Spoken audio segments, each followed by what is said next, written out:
Welcome to the following presentation of the Southeastern Conference on ABC.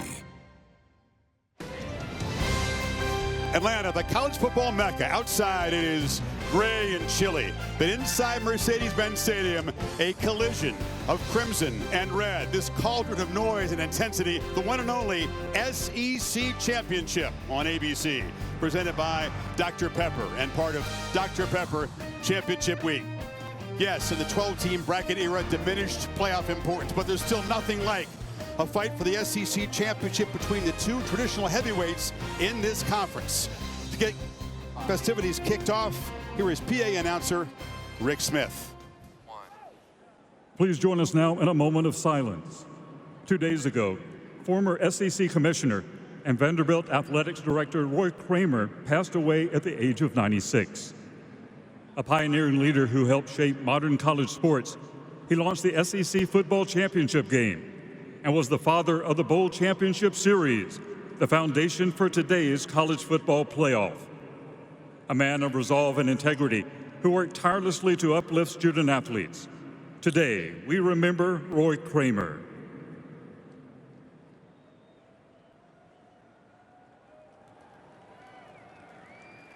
At this time, we ask you to please rise if you are able and join us as we honor America with the playing of the national anthem, performed by the University of Georgia Redcoat Marching Band under the direction of Dr. Brett Barkham, and the University of Alabama Million Dollar Band under the direction of Dr. Kenneth Ozello.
The greatest conference in the world is the SEC.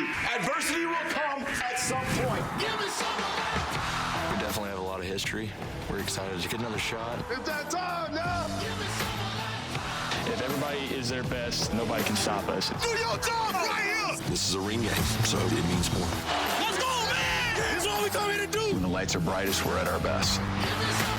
Georgia, Alabama. I don't think getting better than that. This is a matchup everybody wants to see. It's going to be a dogfight. Come on! That Crimson Tide! And welcome to the original and still most intense conference championship game.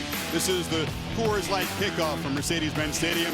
Georgia and Alabama about 11 minutes away from kicking off to decide the conference championship for 2025.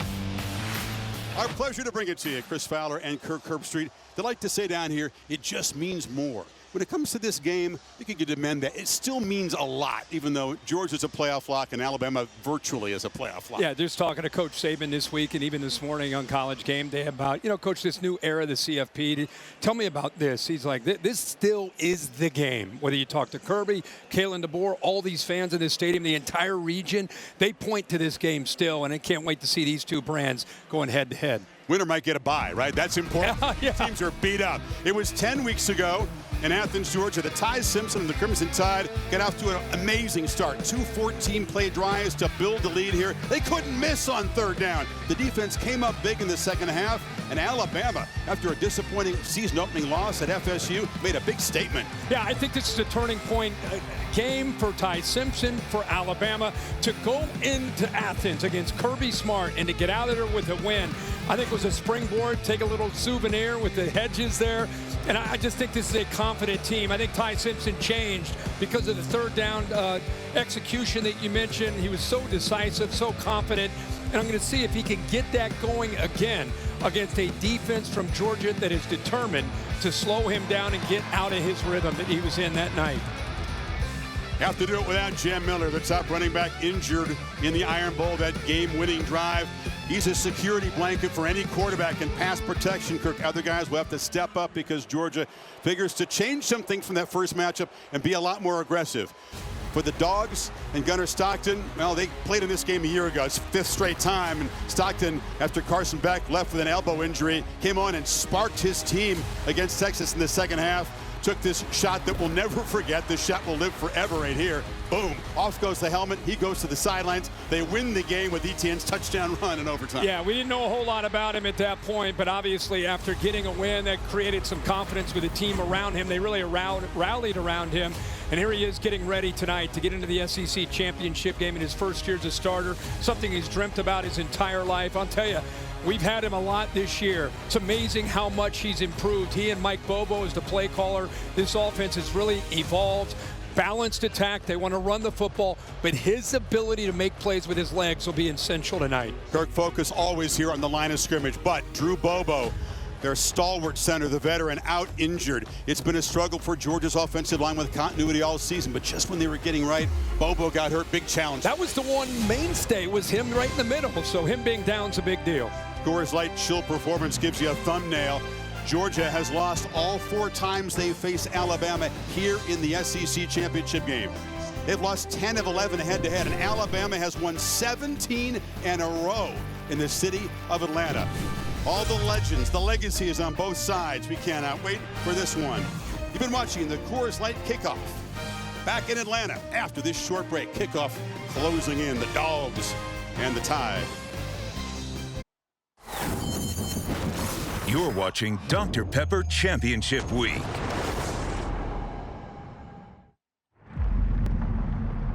Glory isn't a place you arrive at.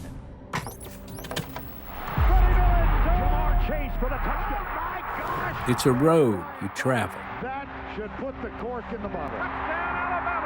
A road built on the weight of legacy, the names of legends, and moments that define forever.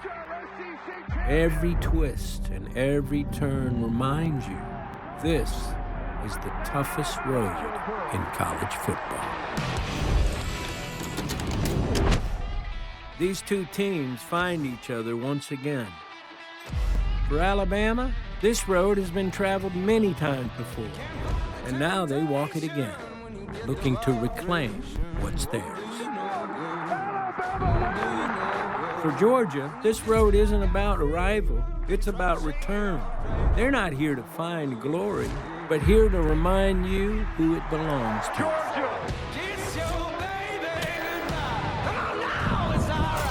Both these teams have so much pride, and they want to be the big dog.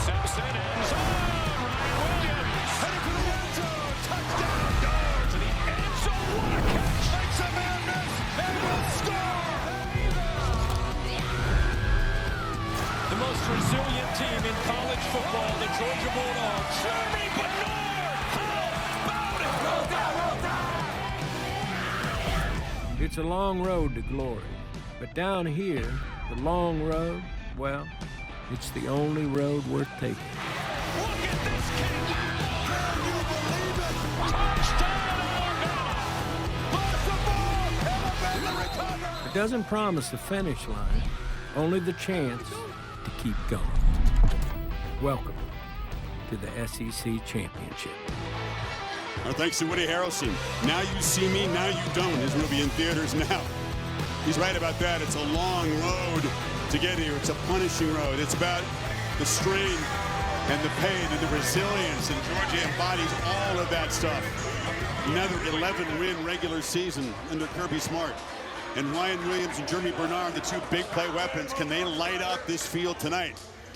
Simpson will be looking for them as Williams looks to bounce back from a quiet Iron Bowl. Dogs slight favorites here.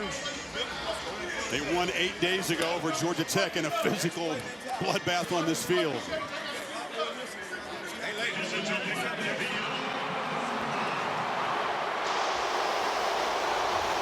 It's Alabama who actually comes out first.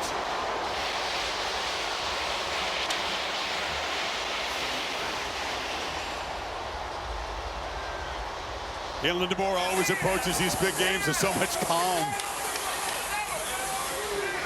Different personality for Smart, but his big game pedigree speaks for itself.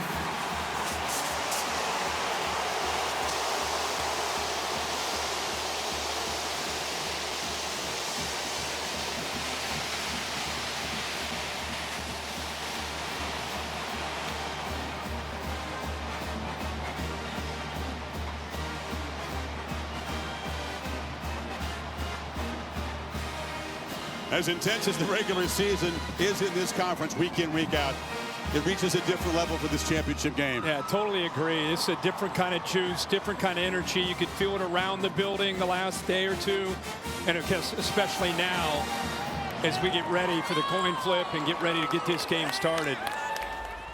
Both coaches say, Kirk, that so much has changed for their teams since that game 10 weeks ago in Athens. Players have had to emerge and step up. Younger players much more experienced because some of the veterans, frankly, have been casualties of that punishing schedule. No doubt about it. I mean, it's obviously a different, both these teams are different and matured and very familiar with each other. Veteran referee Dan Gotro in charge of this officiating crew tonight. Guys, let's go to him. Congratulations on representing the Southeastern Conference in the 2025 SEC Championship game. I'm your referee, Daniel Gotro. This is your umpire, Walt Hill. Georgia, you are the designated visiting team. This side is heads, this side is tails. What is your call?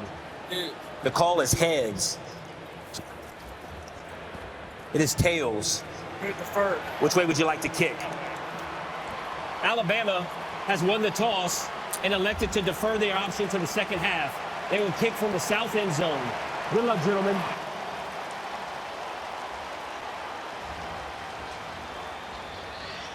So we'll see this Georgia offense out first against the Crimson Tide defense. It's great to have both Holly Rowe and Laura Rutledge on the sidelines tonight. Let's go to Laura with Kirby Smart. All right, thank you, Chris. We're waiting on Kirby. He's right here. We're going to grab him. And, Coach, this game last season, you saw Gunnar Stockton thrust into action. He's still able to win the game. What's important for his success tonight, though? Well, a run game's important for it, him to get in rhythm, the other guys to play well around him. And Drew Bobo, your starting center, is out for this one. How does that affect the offensive operation? Well, those two got to work well together, Malachi and him. They've worked games together. I'm excited to see them go play. All right, thank you, Kirby. Thank you. Go down. And Malachi Tolliver will get the opportunity as the starting center. They've spent a ton of time this week in preparation, going over the snaps and cranking up the crowd noise. We'll keep an eye on that tonight. Let's go to Holly Rowe with Kalen DeBoer. Well, Coach, this is your first SEC championship appearance. What's it like running out here with your team right now? Yeah, something you never take for granted. You know how much work it took to get to this spot. I'm excited to watch our guys play. Your two running backs are out right now. How will your young running backs not only successfully run the ball, but protect your quarterback, Ty Simpson, in pass pro? Well, they're actually a little bit different, all of them. And so, they'll get their opportunities. I'm excited to go let them see them play. Thank you so much, Coach. We're talking about Jam Miller being out. Well, Daniel Hill will get an opportunity. He's just a sophomore, and behind him, A.K. Deere, a freshman. Coach said if they don't pass protect well, they can use the tight ends at times. But both tight ends are freshmen, too, so young players will have to step up tonight for Alabama. Thank you, Holly. Josh Cuevas remains out. Georgia football first. And right away, all eyes, Kirk, in that center position. Malachi Tolliver, it's the snap piece of it, and it's also holding up against this defensive front. Connor Talty to boot it away. Typically, his kicks are not returned, and this one will not be either. Because across the line, Big number 96, Tim Keenan, has got his eyes on the quarterback. Yeah, he's a big, experienced nose guard, and he's going to give Malachi Tolliver all he can handle. I don't think it's just matching up against big 96, who's over 320 pounds, but it's the communication. What will Georgia do to help Tolliver in the middle? Look at the big man there ready to roll. Be interesting to see the pre to post snap movement by this defensive line and how it affects the communication.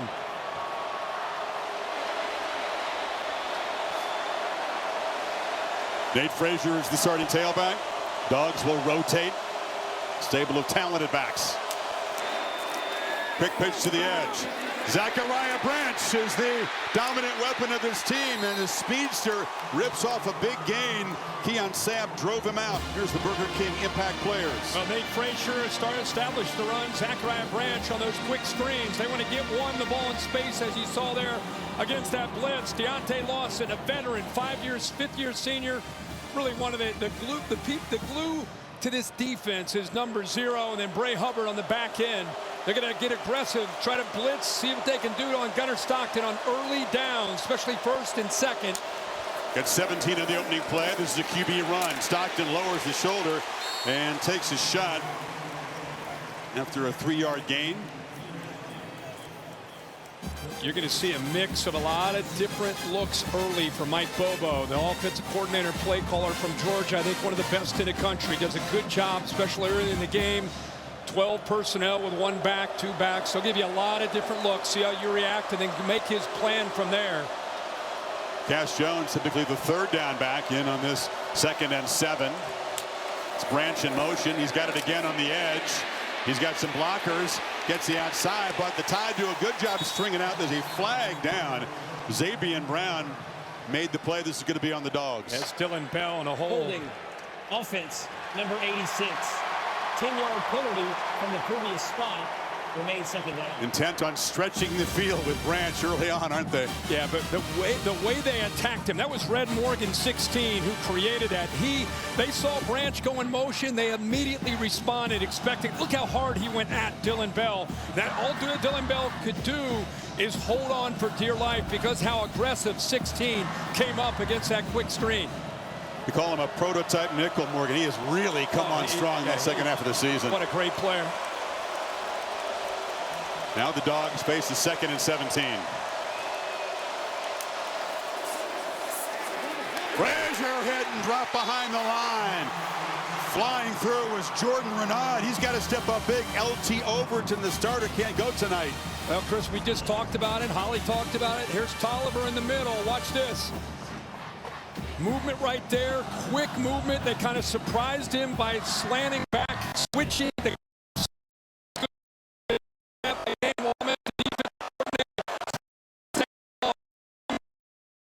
One side to the other side. Likes the matchup between his defensive line and his third. Is making noise as Tyson looks to knockdown. Yanze Pierre and Dogful punts. Of course, they had the holding and then a tackle for a there's rush 3, drop 8. And they just want to keep the threat, but a good start. Flying for the Brett Thorson, your starter.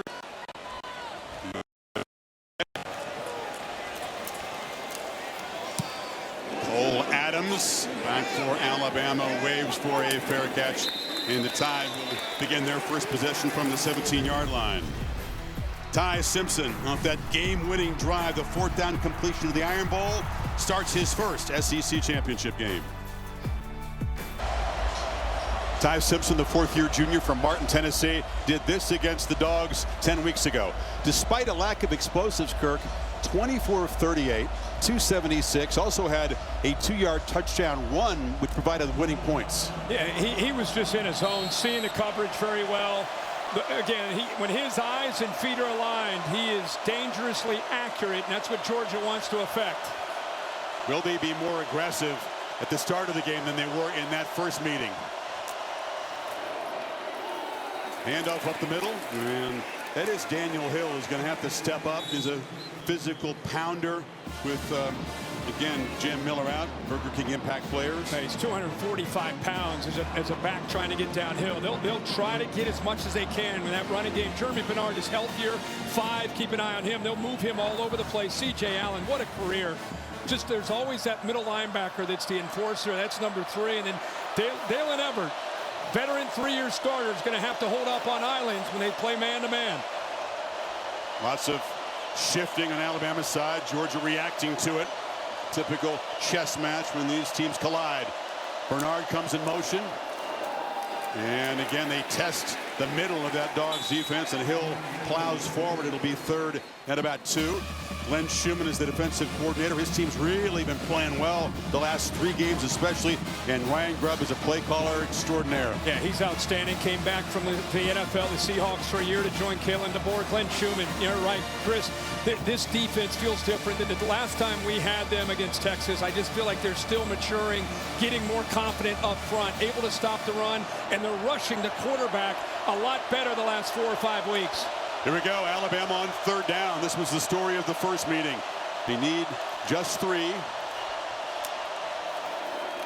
Latsir Brooks has the handoff. Dogs close in, and they'll drop him for a loss. Ellis Robinson got there in a hurry, and no 3rd down conversion for the Tide to open this game. Wow, what a job by Ellis Robinson out here on the outside. Waits, nobody picks him up. Easy to come up and run support. Love to see that from the corner. He's known for his ability to cover a 5-star, but there showing the physicality and run support. Nobody blocked him, set the edge, tackle for a loss. Robinson really coming on strong, showing why he was the top defensive back recruit a couple of years ago. Blake Dowd on to punt it away, and Zachariah Branch makes the fair catch at the 30. 44-yard punt. Tough sledding for the offense as the early going here in Atlanta. Georgia's 2nd possession when you come back. Great tradition of this championship game. The SEC Championship on ABC is presented by Ice Cold Dr. Pepper. College football, it's a pepper thing. And in part by Bush's Grill and Beans, official beans of the SEC. Kirby Smart beat Alabama to win the first of his 2 national championships, but against Nick Saban, he was 1-5 and has lost both meetings so far against Kalen DeBoer. Against all others, incredible. So Alabama games are a thing because of that discrepancy in the record. And Kalen DeBoer is trying to continue what Nick Saban obviously did against Kirby. It's a different era now without Coach Saban still on the sidelines. Josh McCray is the back. Dogs 2nd possession. McCray goes out in motion. Stockton finds him in the flat. He immediately falls down after catching the ball and will lose 4. Down to Laura. Well, Chris, with Drew Bobo out as the starting center for Georgia, Malachi Tolliver with a tough task here, but Bobo is operating as a coach on the sideline, talking to Tolliver throughout any opportunity he can get, and joining Stacy Searles and recommending that they get set quicker as an O-line. So don't stand up and wait around, get set, and then you'll be more ready to go based on what this Alabama defense is doing. What they're doing right now, Kirk, is showing a lot of pressure, just standing up. They actually back out and rush only 3. Stockton underneath. Delivers a pass, and Nate Frazier takes a huge hit from Damani Jackson. Well, I think Kane Womack is trying to hurry up the clock on Gunnar Stockton on these early down blitzes. This time they show pressure, end up dropping, sitting back in zone. He's a little bit confused. He tries to check it down, but there's Alabama defenders. This is Damani Jackson, like you said, Chris, but right now a clear effort to affect the new center, Tolliver, but also I think come after Gunnar Stockton to hurry him up. Frazier being attended to. Already so shorthanded. Chauncey Bowen did warm up. We expect to perhaps see number 33 tonight. He did not play against Georgia Tech, missed a lot of practice, but he was a big part of the game against Alabama. 119 rushing yards in that first meeting.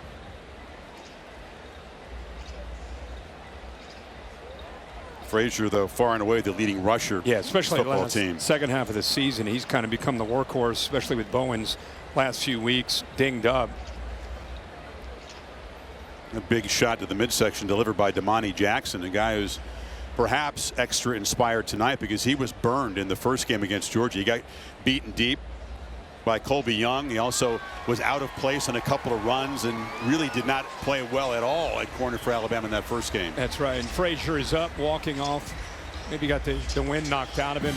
And you're right, when Jackson went down, Dejon Lees had to step up. He's a totally different kind of corner at 6'4", but I'll tell you, Jackson made a really good play. You could tell they're so locked in on these quick underneath throws, whether it's to Zachariah Branch, that was a check down. They want to force Georgia to have to take some shots downfield, keep the ball in front, and rally to the football. Once again, it's third and extra long for the Dogs here. Stockton to Cash Jones underneath, and he makes a good effort, but he's going to come up a yard short of the first set at the 39. Hill Green knocked him down. But they go back to the same look that they had on that 3rd and 20. They were 3rd and 14. They show pressure. They drop that mug look. End up bringing Deontay Lawson late. Pretty good effort there by the 3rd down back, Cash Jones. Both series, though, Kirk, Georgia's gone backwards. It was a penalty the first time. The loss here. Not going to do well tonight. 3rd and 14, 3rd and 17. It's Alabama. So here comes Thorson again. Booming kick. Adams watches it bounce over his head, and it checks up beautifully and goes out of bounds. So Alabama be pinned back about the 7 or 8 yard line for their second possession. Dogs not doing anything on offense, but controlling field position. Well, the moment almost at hand, noon Eastern time, the exclusive reveal of the final CFP rankings. And of course, the 12-team bracket will be positioned. Alabama virtually in, Georgia 99.9 to get in. BYU losing the Big 12 championship game to Texas Tech. And it goes those 4 first-round games on campuses the night of the 19th, and then a triple header on December 20th. Yeah, if you're a Miami and Notre Dame fan, you're hoping for an Alabama loss. Pass across the middle, and quickly getting first down yardage is Isaiah Horton, coming off that hat trick of touchdowns in the Iron Bowl. Yeah, we were there. He had a huge game, did a really nice job, played with great intensity. Good job that time by Simpson, getting back, finding his primary target, and getting the ball out quickly. Going a little tempo now. Hill picks his way and is knocked down after about a yard and a half there by Xavier McLeod. Parker Brailsford in the middle of that offensive line. We've talked so much about the center on the other side, Malachi Tolliver, who stepped in. Good to see. The game we had at the Iron Bowl last week, Brailsford was just playing through pain. They really didn't know if he's going to be able to go, but he's had a great week this week. Said it's the best he's looked and felt in weeks, so it's good to see him in the middle. Yeah, they said he was just a warrior to get through the Iron Bowl, playing through pain. 2-back look. That's Bernard to the left of Simpson. And they fake it to him, and getting met in the hole and driven back. Gabe Harris colliding with Simpson. He'll lose a yard. This is the importance of being able to stay as far as the effort on the backside. Here he is right here. We just talked about Brailsford. He locks up there on Gabe Harris, but Harris with the hustle and pursuit on the backside doesn't give up on the play. There's nowhere to go because of what Harris does there with that effort. Sometimes guys on the backside, they'll see the ball going the other way. They'll maybe go a step or two slower. It gives the quarterback some room or a back to check it and cut it back. But with the effort and hustle there by Harris, nowhere to go. 3rd and 9. Dogs bring pressure. Simpson across the middle. It's incomplete. Bernard was in a crossing route, but it was a tight window. K.J. Bolden was in coverage, and another 3 and out for Alabama. Actually, they did get 1 first down of the series. Yeah, Chris, this is why we were so impressed with what they did in Athens. Look at this offensive line. I mean, look at the movement, the twist, the pressure. There's a lot going on in front of Ty Simpson, and his eyes need to be laser focused beyond that towards the line, towards the coverage, but good tight man-to-man coverage by the Bulldogs once again. Don't look away with punts and field goals. Special teams plays. There's a rich history in the SEC championship game. Right on cue. Georgia with the block. Bouncing around and fielded inside the 25. Kirby Smart had a feeling a special teams play would come into play tonight. And getting his hand on it was Cole's spear. They overload the left left side of the Alabama offensive line. And like you said, Chris, right on cue. Good call. He comes clean. Nobody touched him. Heck of a job there to just take it right off the foot of the punter. Look at that. They had a couple guys there on that left side. He's able to come through. Kirby 17-0 when he blocks the kick. Can the offense take advantage of great field position at the Bama 21? They blocked a punt way back in August against Marshall in the opener. This is a much more significant block as they're set up on the edge of the red zone here. Frazier makes a cut inside, and Frazier, good to see him back up and healthy after the big shot. Plows inside the 10, 1st and goal, picked up 14. But they went 13 personnel. They got a great tight end room. Look at all three of these guys. Sometimes they'll use that as a decoy. This time they run a counter play, set the edge there with Lucky, pulling the backside guard there. The freshman, Dontrell Glover, and that opened up a good, tough running there by Frazier.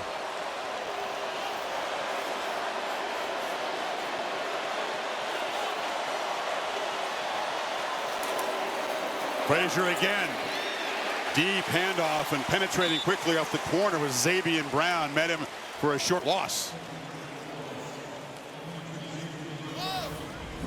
London Humphrey, 16, coming right to you. He should have worked around that traffic and made that block there on Brown, but instead he got caught up with a little bit of penetration on that left side, so he's unable to pick up Brown. So good job there holding the edge by the Bama defense.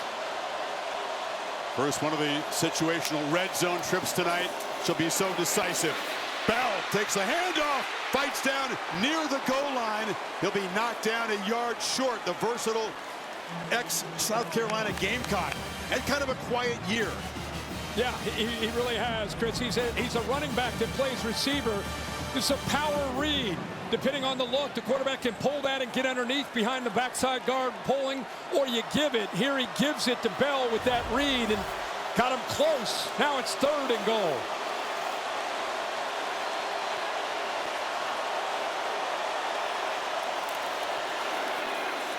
They fake it to McCray. And Joker, touchdown! Georgia strikes first off the block punt. Roderick Robinson.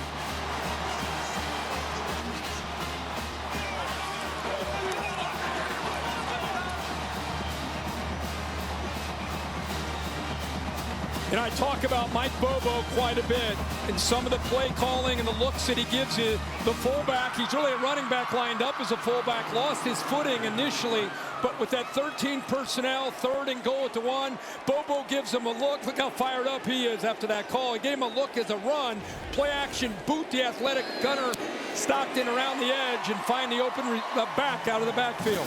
So the seldom used Roderick Robinson from San Diego. Touchdown set up by this block punt. Dogs fly in there. Get set up at the 21 and take 4 plays to punch it. And it's Georgia on top in Atlanta. Luda got the crowd going earlier today. The T-Mobile SEC Championship concert. The truck, I can't lose with 22. Yeah, that's what's up. Running in the back, so what? Better than the aqueduct. Still in wood. Hands up. Hands up. Hands up. Hands up. Hands up. Welcome to Atlanta where the players play. We ride on the bangs like big beats, hit streets, see gangsters roaming. Parties don't stop till. Welcome to Atlanta where the players play. We ride on them things like every day. Big beats, hit streets, see gangsters roaming. Parties don't stop till. Parties don't stop till 8 in the. Atlanta's own Ludacris. Atlanta, where Alabama believes they're the kings of the town.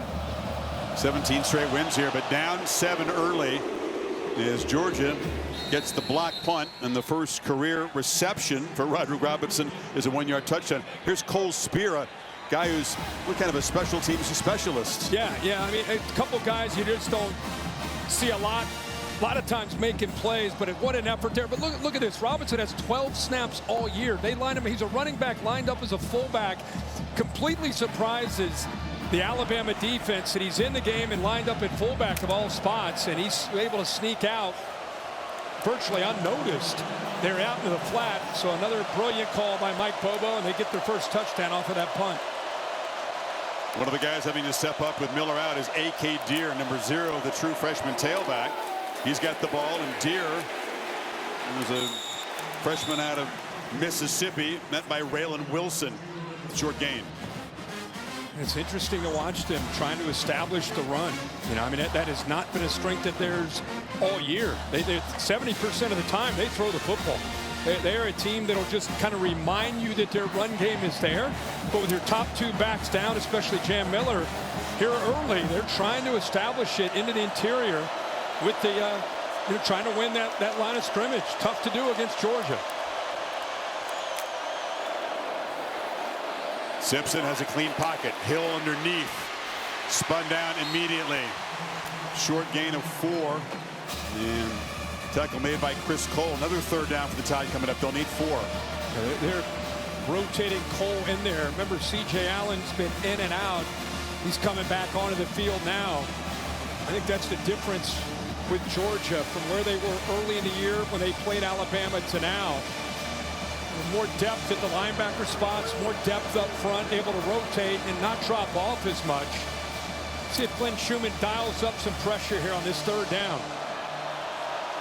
Tied up to that phenomenal start in the first meeting in Athens. 0 for 2 so far tonight. Bernard in the backfield along with Caleb Edwards, the tight end. Pressure comes. Simpson gets it out, and it's Ryan Williams who makes the catch and is still going.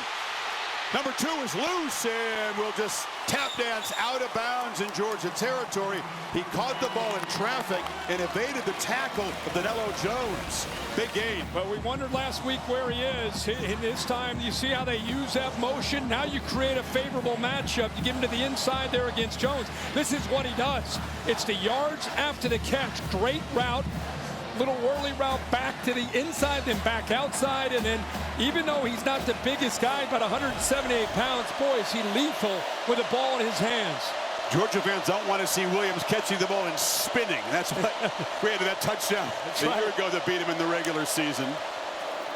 Simpson, deep drop on 1st down, downfield throw to Horton. It's incomplete.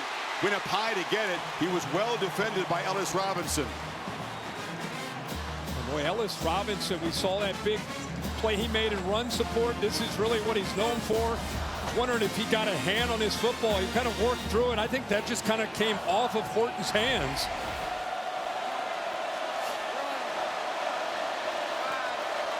Bernard in the backfield there.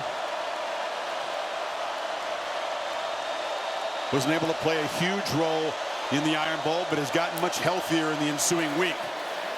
Simpson looking for him across the middle, but he can't escape. Georgia looking for him too. Ja'Cory Thomas all over number 5, a 4-yard gain. Yeah, they blitzed Raylan Wilson, so created a one-on-one matchup. Here he is in the backfield. The blitz comes from here, so now you got a matchup with the safety, which is exactly what Ryan Grubb would love to see. A little angle route, very close to being able to pull away there from Ja'Cory Thomas, but a heck of a tackle in space. Otherwise, he's off and running if he doesn't make that play. Needs 6 on this 3rd down. Bernard motions over, 3 receivers stacked to the right.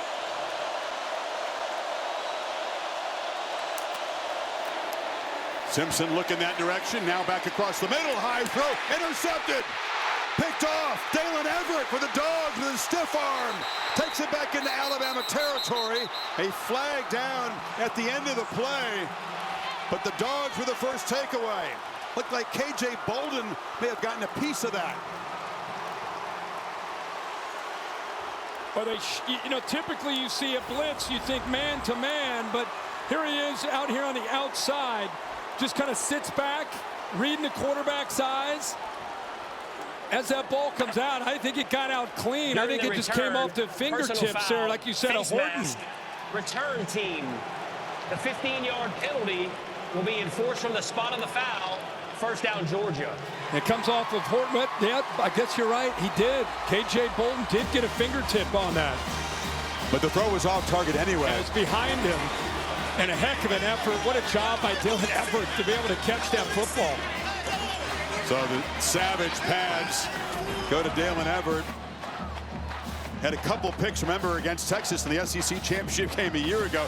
Two guys fighting, and he's going to be penalized at the end of the return. Yeah, he got the face mask, so instead of being deep into Alabama territory again after a big play, because of that face mask, they're going to come all the way back into their own territory. Looks like they're going to put him at about the 43-yard line. What is it about this game, though, and Everett? Again, defensive most outstanding player in the win over Texas for those two picks. And an early one here. Georgia from their 43. Feed McCray. Bumps ahead and then falls forward for a couple.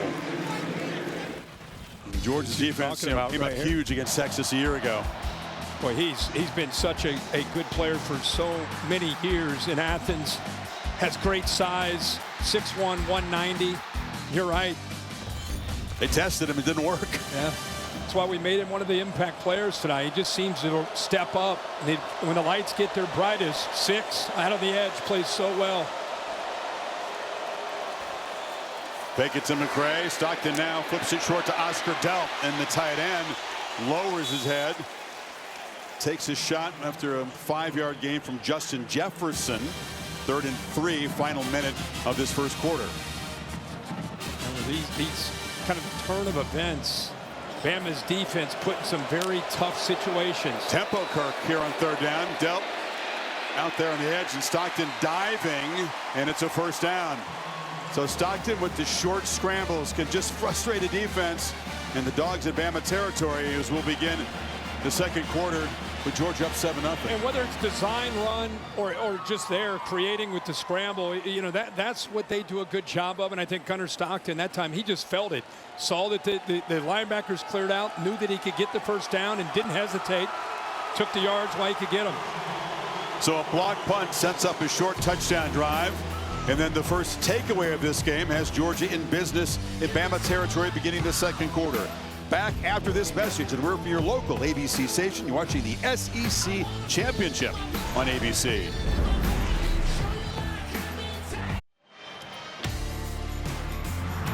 And welcome back to the SEC Championship on ABC, presented by Dr. Pepper. First quarter leads have not been decisive at all in previous Bama-Georgia games for the championship. Kirby Smart has lost 3 times after leading Alabama in the first quarter. It's a long way to go here. And the handoff to Frazier, and then first down run yields about 1.5 yards. Yeah, as we know, any college football game, there's momentum swings that go back and forth, but especially with the emotion in this stadium at the early part of this game. And after that block punt, things change quickly, favoring Georgia. Then you have the interception by Everett, continues to favor Georgia. This is where Alabama's defense, they're going to have to make a stand here. Frazier again weaves his way through heavy traffic, just keeps those feet moving, keeps churning, and gets help from his buddies. He gets shoved for a first down to the Alabama 35, picked up 11. Well, the big fellas got behind him. The tight ends got involved there. Williams, 10, the tight end. Boy, look at his, watch his feet, just keeping kind of that balance. Kind of keeps the play alive. But look at the linemen. Look at that. It's like rugby. Just a herd of humanity just pushing him along for that first down. You're right, but you said it. It's a great lesson for running backs. Just keep the feet moving, yeah, right? Yeah. Bowens now spells him. And he tests the middle. Short gain. So much focus on Drew Bobo not being in there. Malachi Tolliver having to step in. The Dogs beginning to get a little traction here in the run game. And each rep Tolliver's playing, the more he's kind of getting over the whole noise about, oh my gosh, Alabama SEC championship. He's just settling into the game. And I think the guards around him, the experience around him, Gunnar Stockton, everybody helping out with an inexperienced center. 101 total snaps this year. That's a low number. 34 of those came here against Tech 8 days ago. That time, met in the backfield. Bowens driven back by big Tim Keenan. But right on cue, right when we talk about what a great job he's doing, Keenan's here. Whoops. Keenan's right here. And watch him move off of that block and able to kind of wrap him up. Boy, he moves so well for a big guy. Kind of had to earn his keep. So much depth when he was early in his career in Tuscaloosa. So many talented players. Instead of leaving, he just kind of worked his way through the scout team and eventually, last few years, become a big part of the Crimson Tide line of scrimmage. Stockton running all the way. Jones is a lead blocker. And Stockton muscling down near the marker at the 25. You're right, though. The juice in Georgia since that block punt. Significant jump. Oh, yeah, 100%. And you get, when you have a quarterback like Gunnar Stockton, they do such a good job having the +1, meaning one extra blocker, because he runs the football. And there's, again, this time you see Cash Jones with the push there to get him forward. Going forward on 4th down, 2 big backs, McCray and Frazier in the game. Now they motion around. Stockton under center. Tackle over on the right side. They're going heavy right. Sneak and a 1st down. So they convert on 4th. And that looked pretty simple. Look at this. Because they moved Freeling over, look at the defense. Look how they responded to the tackle over. Look at the gap over here. Very good job of kind of seeing how the defense responded to the tackle over. They went heavy themselves to cheat that way as a defense, so Gunnar Stockton went the other way. Delp crashing down to create the space. 10th play of this drive.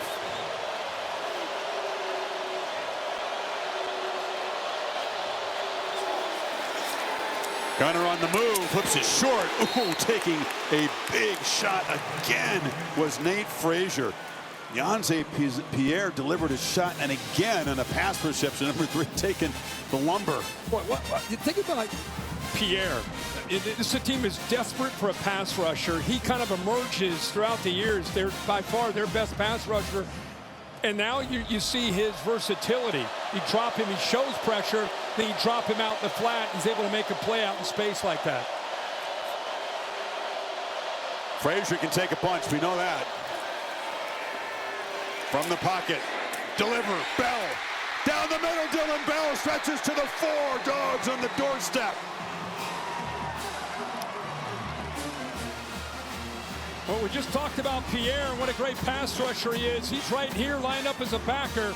Watch Gunnar Stockton, looks left, comes back, and right between Pierre, he kind of moves him with his eyes. And Lawson, nice window, puts it right on a line to Dylan Bell. And we talked about Bell's skills.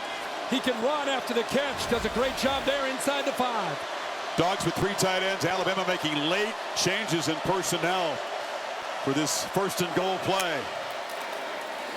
Frazier, no, hit for a loss. Quick penetration by big James Smith. Kai Hill Green, Colorado transfer, joining him there. 2nd and goal. Yeah, they just slanted that direction. Good job of rolling the dice there by Kane Womack. Blitzed off that right edge, slanted the defensive line that way. Worked out perfectly, able to shoot a gap. It's Josh McCray, who'll motion back in. Again, Alabama with fresh troops for this 2nd and goal play. And a false start there. Looked like Lawson Lucky, the tight end, coming in motion. Yeah, he got out a little bit early. Now we got some pushing and shoving with McCray and some of the Bama players.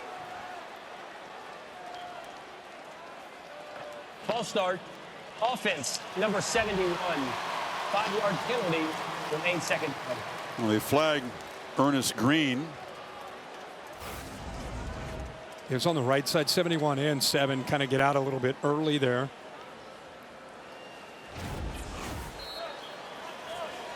Bama has 13 total plays. And Georgia, this will be their 13th play on this drive alone. Big premium on ball control, time of possession, domination for Kalen DeBoer. Not working out that way so far tonight. 2nd and goal, Stockton takes off and navigates back down near the 5-yard line. Picked up 5. It'll be 3rd and goal. Yeah, they went to a bunch formation off to the right. Tendency is when they give that look, it's just a quick throw out to Dylan Bell. He kind of flashed that, but his quarterback draw the whole way. Just trying to get Bama's defense out of position. But they weren't too fooled there. Did a pretty good job of rallying to the ball to set up this 3rd down. It's a big play for Bama's defense. Big opportunity here for Georgia to go up by 14 if they can execute, put it in the end zone. Branch is in the slot. So is Lawson Lucky, and now Zachariah comes across in motion. Surveying, end zone, touchdown! Dylan Bell! And the Dogs with a long march to build their lead.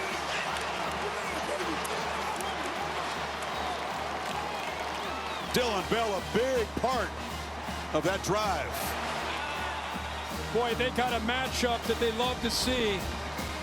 Dylan Bell is lined up right here in a condensed formation.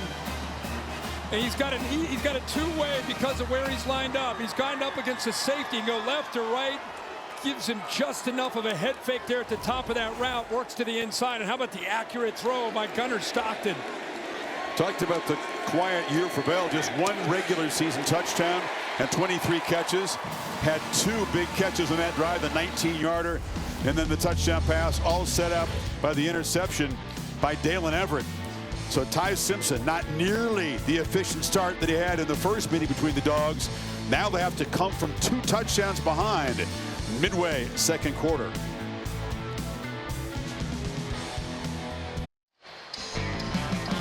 Back in Atlanta, Dr. Pepper transporting us to Fansville, where the fans are celebrating playoff February and waiting to see who's going to go for the run and trophy. Playoff February. Nice. It begins December, and a lot of the intrigue. It's ramped up tomorrow when the rankings are revealed and the bracket is all set up. Look at that. All 3 drives, 13 plays. They've been running the ball a lot. Kind of surprised me so far how much they've been determined, almost bullish about running the football. They really haven't been that kind of team most of the year. But Kirby, when he's up by 10 or more, he's 97-3. Except against Bama, where he's 1-3. That is the exception. High-speed highlights brought to you by T-Mobile 5G home internet. It was kind of a defensive game. Then we had a block punt by Georgia. They got the momentum. Big third down call there to get it to Roderick Robinson for a touchdown. Big interception by Dalen Everett. Got the ball back to Gunnar Stockton. And then another third down. This time he finds Dylan Bell. Well executed. Good job to create that matchup against the safety. And they go up by 14. How will Ty Simpson respond? And will they try to feature the pass game more? They have so many effective weapons who can make plays. And this is Sutter step. Ryan Williams. That little move got the Georgia guys frozen, and he got around the edge. So dangerous.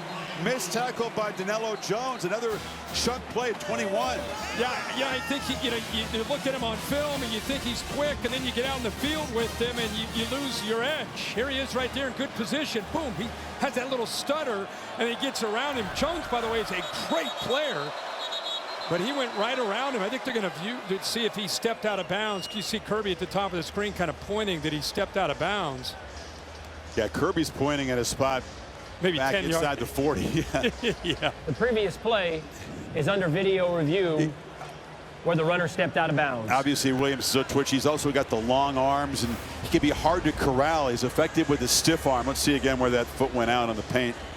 That hat kind of obscures it. Looks like he may have stepped out of bounds. We'll bring in Bill Lamagna to see if his keen eyes can determine. It was a first down anyway, but that looks like it is out of bounds there, Bill. Yeah, that's where I have him stepping out of bounds. But like you said, he's still got the first down.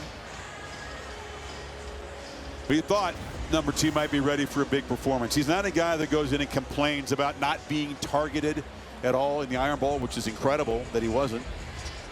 But he was determined on the practice field to show that he's all in. And he had great practices Tuesday, Wednesday. Simpson told me he believed number 2 was going to have a big effort tonight. And frankly, the Tide needs him to do something to be special tonight. To combine with Horton and Bernard and bring this offense back. Running the ball is going to be a challenge. Yeah, absolutely. Ali? Well, guys, that would be natural for Alabama to start pressing right now, down 14-0. But Kalen DeBoer wants to make sure they don't do that. He was running up and down the sideline, telling his offense one play at a time. After video review, the runner stepped out of bounds at the 38-yard line. It'll be 1st and 10, Alabama at that spot. And guys, he just really wants them to focus on the execution of one play at a time, not get too far ahead of themselves. One last note, just pointing out this shuffled offensive line for Alabama. Cam Dewberry has not played yet, their left guard. He is out, but he's in uniform. That means Gino Vandemark's been in there, a little bit of a shuffle up front. So many guys have shuffled the different positions on that Tide front throughout the season. So after review, it's a 13-yard gain, not a 21-yarder, and a first down at the 38.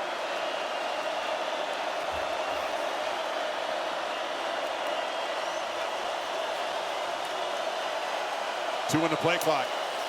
Just get it off. Simpson trying to buy time on the edge, has to just throw it away. Boy, nobody open early. It's such a different feel than the game in Athens where Alabama was dictating things as an offense. They would get the third down. They hit their first 8 third downs. They protected. They ran crisp routes. They had separation. Back then, Ty Simpson, he was getting the ball out accurately. They're just not quite in sync yet against a much improved Georgia defense.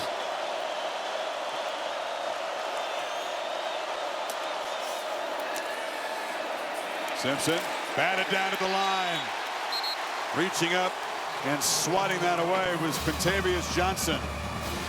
3rd and 10. Yeah, what's the difference, right? I mean, what's the difference? I think the difference is they're better up front. They're more physical against the run. They're rushing the quarterback better these last few weeks. There's 33 Johnson getting that left arm up to knock it away. And here we go again with another third down. They're 1 of 4 so far on third down.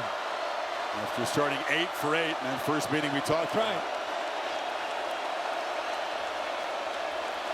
Let's hear Brooks hasn't been featured yet. He comes in motion.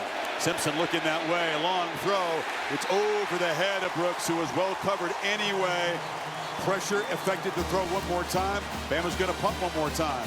They walk Zayden Walker up. He's such a great pass specialist right here, and then he works around. Really affects Simpson just by being in his face. You can in fact see Simpson fall off the throw because of that pressure from 10. Watch him fall off the throw. That affects his accuracy, but it was great coverage downfield anyway. Blake Dowd had the previous punt blocked. Georgia peels back and sets up a return here for Branch, who steps up and waves for a fair catch at the 21. Sun sets and a chilly day in Atlanta. Inside Mercedes-Benz Stadium, it's the Dogs in control, 14-0. AT&T with the CFP rankings. Texas Tech routs BYU, wins the Big 12, and in all likelihood secures a top 4 seed. 13 tackles for Jacob Rodriguez in that game. Yeah, what a great year he's had. BYU losing by 34-7. They already lost big to Texas Tech, so that's twice they've lost to Texas Tech.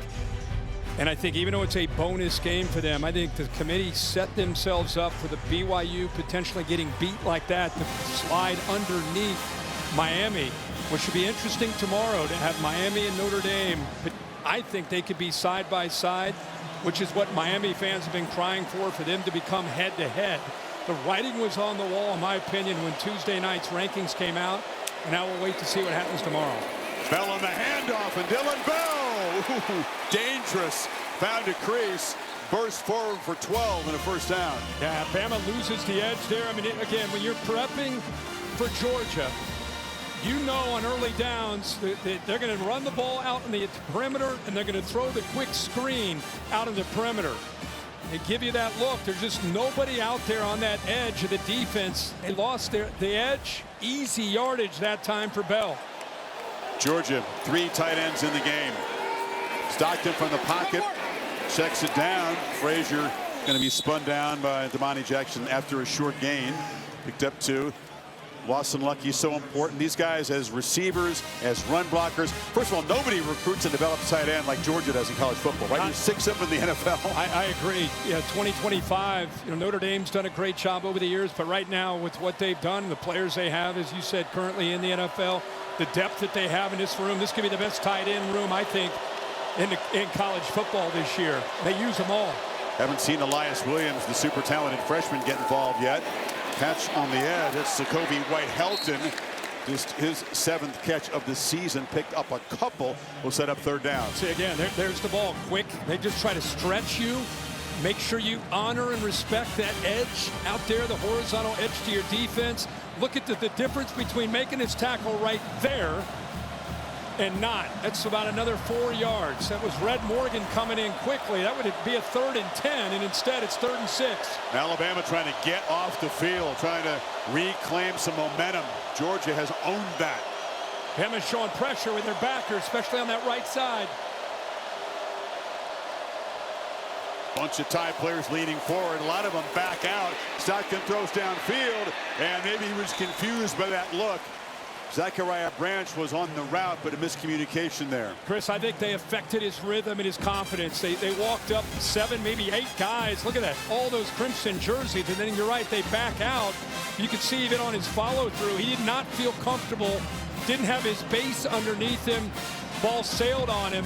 Good job there of showing that look by Kane Womack, then dropping out of it, making him unsettled. They do their job, get the Georgia offense off the field. Such a part of modern defense, right? It's not how often you blitz, it's how often they think you're going to blitz. A lot of times. Just mixing that up, pre to post snap.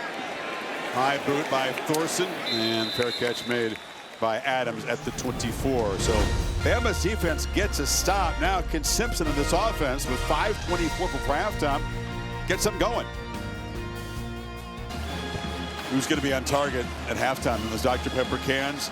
2 students battling for life-changing grand prize of $100,000 in tuition from Dr. Pepper. Got to go chest pass. Just fire it. Boom, boom, boom. Gene Hackman and Hoosier. Pop it, pop it, pop it.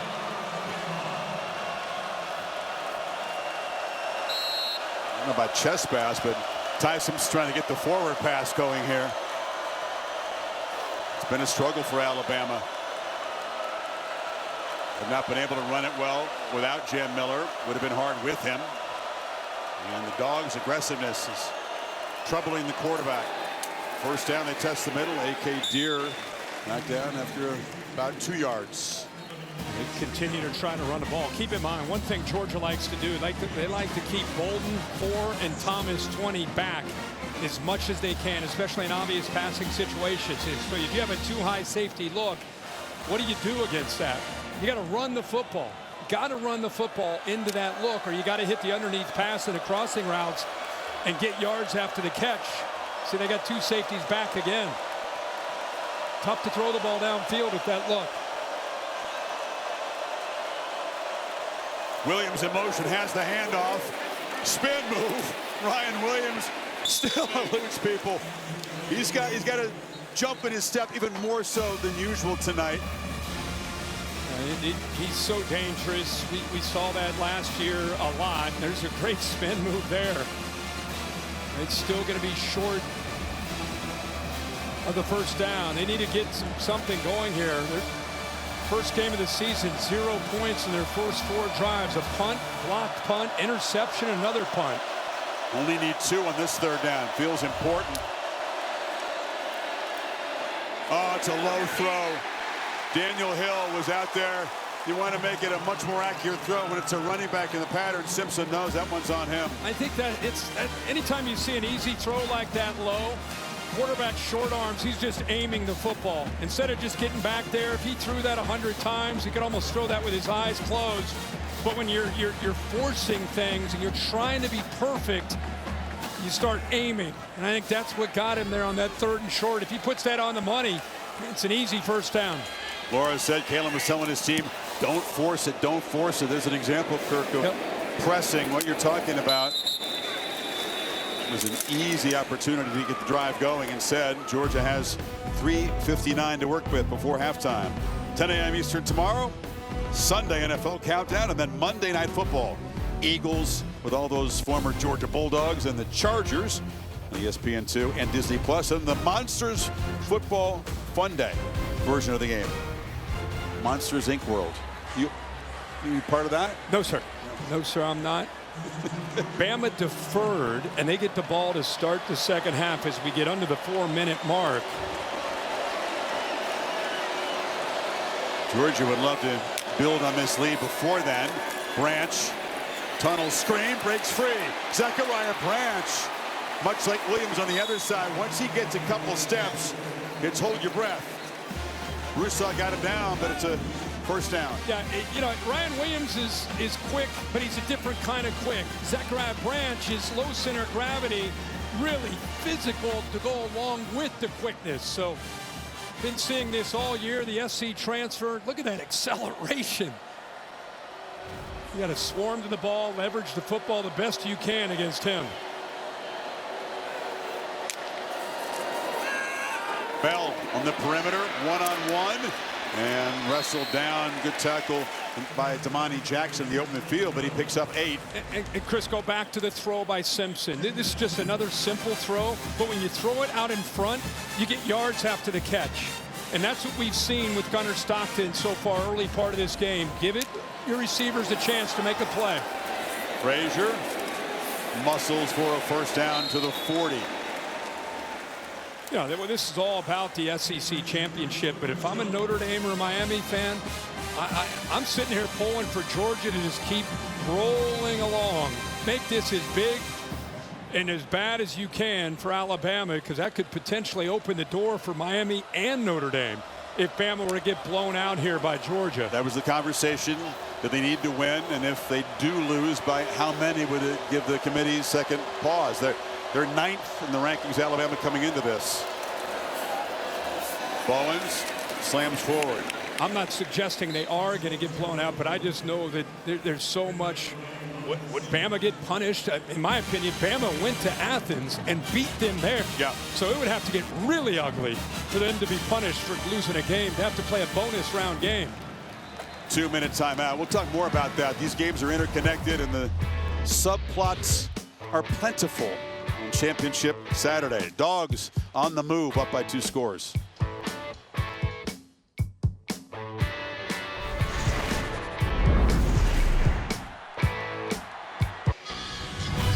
Everything under the watchful eye of the Baker's Dozen, the 13 members of the CFP Selection Committee.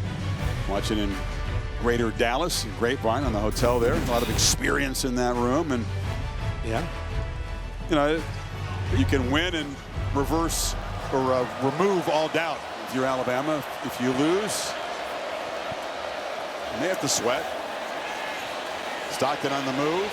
And he was running all the way. Ducks down after about 4-yard gain. Talked about the teams that are sort of on the bubble. Alabama at the moment 10-2, same record for Notre Dame and Miami. Miami with the walk-off field goal to win the season opening game, and Notre Dame 10 straight wins since then.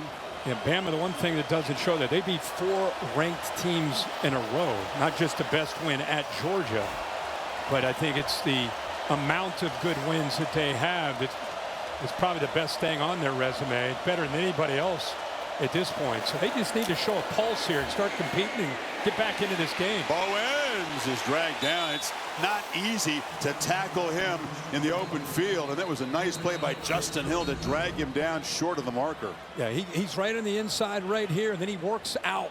You're right, Chris.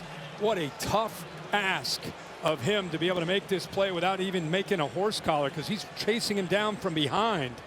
And he kept him short of the first down marker. With the strength it takes to do that. Bowens is a big 225-pounder. Creates a 4th and short here. Timeout on the field decision for Kirby Smart. Do you trust your offensive line and try to keep the football with 1:09 to go, or do you risk Alabama getting a stop in the football in midfield? And it sounds great to always say, the analytics say to go for it. You want to be aggressive in today's day and age, but they're in complete control of this game. It would make more sense to me to punt it away just to be safe, because if they bow up and stop you, you're giving them not just a ball at midfield with 1:09 to go, you're giving them some momentum before the half. And that's the choice Smart has made, sending Thorson out to punt. A lot of respect for the interior of that Alabama defense. Here we go. They run the offense out there. Let's see if they actually run a play, or of course Bama's going to call a timeout. They'll call a timeout, won't they? Now they gave him time, obviously, to make the switch. Here comes the sneak. Notre Dame got Georgia on this in the playoffs game a year ago. Kirby Smart has tried to work it on opponents, and the timeout will be taken by Georgia. Well, they tried to confuse Alabama, maybe get DeBoer to spend a timeout. It's Kane Womack, the defensive coordinator, proud of his guys for hustling back. Expect the unexpected as you prep. And, you know, they did a good job of not taking their helmets off, going over to get some water. It's a good job of being ready to respond to this. And keep in mind, because of the substitutions, obviously, you'll see the umpire, they're going to step over top of the ball. Alabama has enough time to get all 11 guys out there, to get everybody lined up. And that's the reaction from the defensive coordinator. Yeah, they tried to get us and we wouldn't bite. That's basically what he was saying if you read his lips. But now they're going to bring their Gunnar Stockton's going to come out. I mean, Kirby Smart's going to get aggressive here on 4th and a half a yard. Big moment. Huge. Neither coach has been afraid to take risks. That's clear. Can Bama somehow get a stop, take over in midfield, or the Dogs trying to add to this lead? That's Delp who comes in motion. Handoff, McCray, the 240-pounder, plows forward, makes it with ease. First down, Dogs. Well, we just talked about Roderick Robinson with that touchdown reception. He's going to lead the way and get just enough there of Deontay Lawson. Got aggressive, trusted that offensive line. Keep in mind, you got a backup center in Tolliver, 2 freshman guards, and they get it. 50 seconds in the half. Ball batted in the air and falls incomplete. Looked like Hill Green got a piece of that pass. Yeah, he came off the blitz from the second level. From our right, he just barely gets his hand up there as he's getting blocked. Great length you can see there. So the Dogs with 2 timeouts. They don't have too far to go to get in field goal range for Peyton Woodring. But you don't go for it like that to think about a field goal. Knowing Kirby Smart with those 2 timeouts, he's going to get aggressive, try to get this ball downfield. Good point. Let's see if he does here. They hand it off to Cash Jones off the left side, and he's knocked down. Not a terribly aggressive call. Justin Hill made the stop. And for now, Smart saving the timeouts. You got quick throws to Branch on that left side. Yeah, they're not at field goal range now, Kirk. No. Pressure comes. Stockton has to throw it away. And they may have squandered an opportunity. Jordan Renaud got there. And Alabama. Chris, I don't know if he got outside of the tackle box. See if he did. Quarterback was outside the tackle box. Okay. And the ball crossed the line of scrimmage. Yeah, that was what, there was a reaction from Alabama thinking, hey, did he get out? You know, Gunnar Stockton looked that way, but still seemed somewhat surprised by Bray Hubbard on that blitz. Womack doesn't think he got outside of the box, but they've moved on. They've been right on the edge with that. If you're on the edge with it, you're going to give the quarterback the benefit of the doubt. Either way, it's 4th down and Thorson on the punt. I tell you, they were not terribly aggressive as we thought they might be. Yeah, I thought they really would attack. They go for it on 4th down and then really don't kind of sat on it there. Kirby questioned a bit for some clock management at the end of the Georgia Tech game here 8 days ago. Weren't terribly aggressive trying to add to the lead that time. Played a little slow. So with 15 seconds to go, Tim Tebow, the last quarterback to beat Alabama in the city of Atlanta in the SEC championship game in 2008. They won 17 in a row since Tebow and the Gators got him here in the 08 championship game. And then they came back again in 09, and Tebow had another opportunity against that Alabama team. That was Nick Saban's first SEC championship, and went on to win a national championship against Mack Brown in Texas that year. So the Capital One halftime report. You know, Tim, Roman Harper, Jordan Rogers, Laura, just 15 seconds away, and what they'll have to talk about is Alabama needing to regroup and reboot from the end zone. Flags out as the catch is made by Marshall Pritchett. And he submarined him there with Chris Cole. That's going to be a personal foul on Georgia. He'll get 15 yards on top of this completion. Good to see Ty Simpson get up. He got hit down low beneath the knee. There are 2 fouls on the play, 1 on each team. Personal foul, hands to the face, offense number 64. Personal foul, roughing the passer, defense number 9. The fouls will offset, remains first down. Now it figures with 8 seconds to go, Alabama will run one more play and then talk about how to change things around in the 3rd quarter. That's the obvious call. And on the right tackle, the true freshman, Michael Carroll. He's up at the top of the screen. You see the head go back of a Georgia defender. And now Alabama's just going to shut it down. No running game, just 18 yards. Before that, kneel down, and 71 total yards of offense. The Dogs defense suffocating. Touchdowns set up by a block punt and an interception. And it's Georgia trying to beat Bama for the first time in an SEC championship game, up by 2 scores. Laura has Kirby Smart. All right, thank you, Chris. And Coach, you know as well as anyone, no lead is safe in this game. How do you hold on to it in the second half? Play really good defense. Hang on to the ball and don't turn the ball over. They're really good at getting turnovers and win the line of scrimmage. I mean, you got to win the game up front, and we need to win the game with the line of scrimmage. All right, thank you, Coach. Thank you. Let's go to Holly Rowe and Kaylin DeBoer. Well, Coach, you talked about the importance of time of possession. What can your offense change just to sustain some drives and get some momentum? Yeah, there's a couple easy plays. We just got to make those, and obviously the takeaway, is big, and we've given them field position 2 times. That's where the 14 points come from. What do you say right now? Keep playing. We get the ball to start the half, and it's a 4-quarter game for a reason. Thanks, Coach. Yeah, no panic, but Simpson must improve a lot on a 5 for 12, 53-yard and 1 interception performance. So the gang with the Capital One halftime report will come up next after these messages. You're watching the SEC Championship on ABC.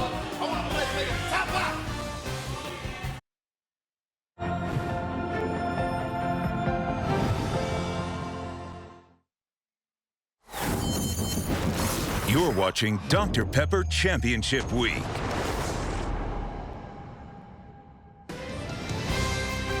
Buckle up for the second half of the SEC Championship on ABC, presented by Dr. Pepper, part of Dr. Pepper Championship Week.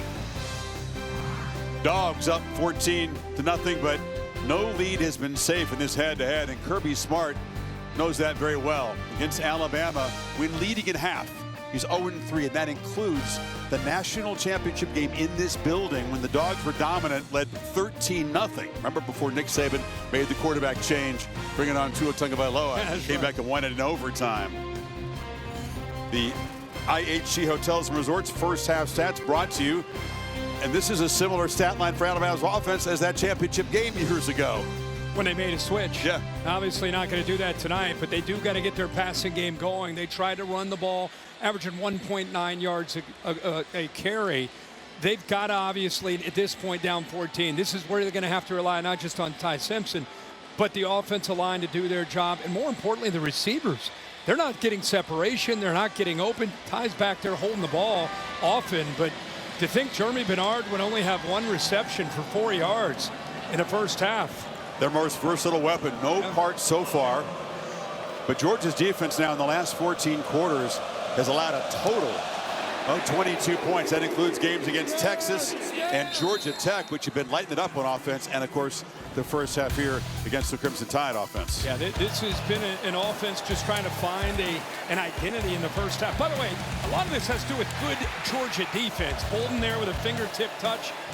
Everett with the big interception here on a 3rd and short. Simpson just trying to be perfect there and aim the ball. He's got to try it. They got to find a way. Ryan Grubb's got to find a way to get Ty Simpson in that zone that he was in Athens. But it's a very different Georgia defense, playing much better at all 3 levels, much more connected, much more physical, and much more aggressive in their approach.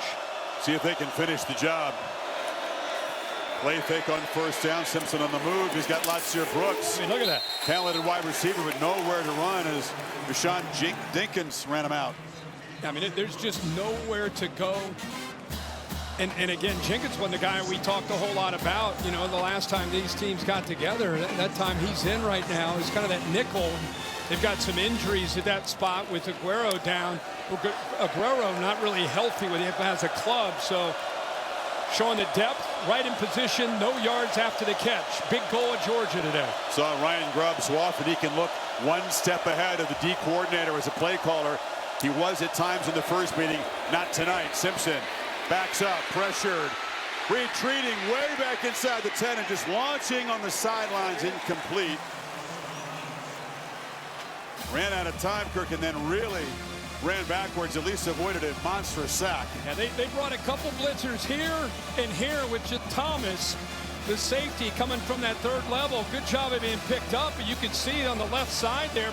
Proctor, the left tackle, he gets pushed back into the face of Ty Simpson. Simpson was just trying to get out of the pocket to get rid of the football. It's a 366-pound tackle getting shoved back into the quarterback.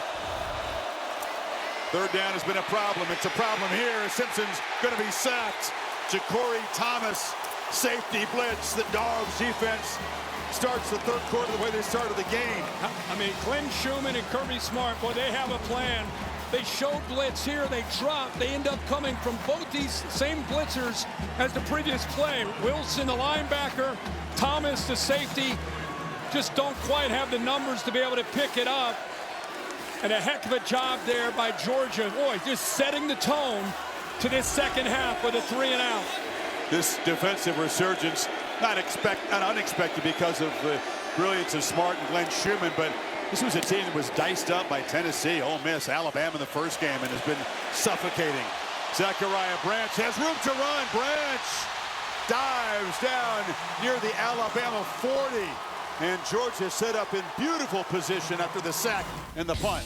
Well, they could not have designed this any better. This is what you missed if you just tuning in. A block punt in a fairly low-scoring game early. Georgia able to capitalize, able to throw a touchdown pass to Roderick Robinson. There's the tip ball that was picked off by Everett.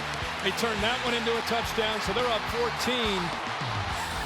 And really felt even bigger than being up 14. Looks like Justin Jefferson walking off the field after that punt, being helped off the field. A heavy limping.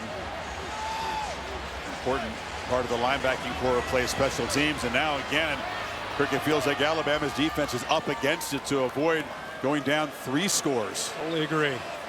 With the way their offense is playing, you just cannot afford to get down 21-0 right now.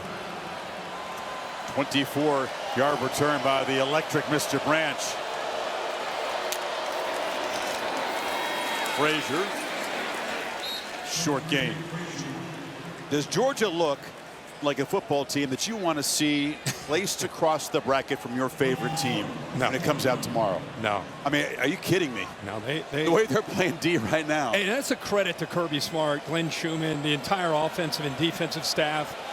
In this world of NIL and portal, you know, it's sometimes tough to develop guys, but this team has clearly been through a lot, and they sure have grown up. Playing their best ball late in the year. Stockton pump fakes, and that checks it down, and quick short completion to Frazier. Resilience, you know, hard to kill because they have fought from behind so often, and that resilience, boy, how important is that when you get to the postseason, having to come through tough times? Ohio State, that was battle tested a year ago. Yep. They made their run. Yeah, it's tough to go through those tough times. You're hoping to win through those tough times, which they were able to do to find ways to win in the fourth quarter. But they are a hardened team that is playing with a lot of confidence. Stockton, Branch, known for his electric big plays, makes a short gain, first down in front of Jackson. How often do you see this? Quarterback makes a throw on third down. I was wondering what he was doing. Did he not like the throw? But he was making sure there wasn't a fumble. He wanted to make sure that ball's not out. I mean, how many times do you see a quarterback make a throw 12 to 8 to 10 yards downfield? It's up. I got you just in case. Georgia playing with a little tempo now, trying to build momentum. Pump fake. Stockton. Sideline route. Catch made by Lawson. Lucky. Everything working for Mike Bobo in the offense right now. It's first and goal. Well, that's a good job of selling the quick screen to Zachariah Branch. Watch a little shoulder, and now you go deep to take this safety, and then you go the rail route down that sideline to Lucky. Nothing you can do there really to defend it, because if you're going to come up, you got to react to one Branch being out there. The safety's got to react to the deep threat, and it's a nice bubble right there. And a heck of a throw. Good job of selling it there by Gunnar Stockton. Kirby Smart Kirk has lived the pain of those surrendered leads against Alabama in the second half. Determined to build on it right here. Ball batted down. He was trying to find Taylor on a slant. Bill Green got a hand on it. That's a touchdown. That's a walk-in touchdown. I don't know if he doesn't make that play. That is easy touchdown here to the true freshman Taylor. Good effort there. Nick Hill Green got up, climbed the ladder. And again, if he doesn't bat that down, we've seen him do that a couple times. That's a touchdown with a bust on the back end there.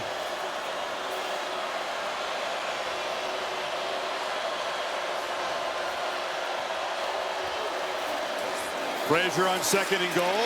Off the left side, touchdown Dogs!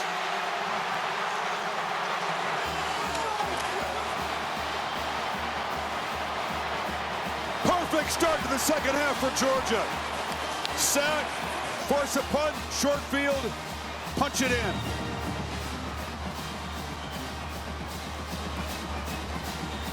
It was a good kick out block by London Humphrey, 16. He'll come in, he'll come around it.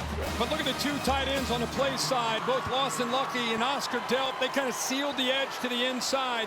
And then Humphreys coming over, was able to get a kick out block. And boy, Frazier, talk about improvement. He's a great back, but I think he's just feeling the scheme every single week, taking great steps. He's taken 2 big shots as a receiver tonight. He's taken punishment all year. He's never had a more comfortable touchdown than this. Untouched to the end zone. 21-zip, Georgia.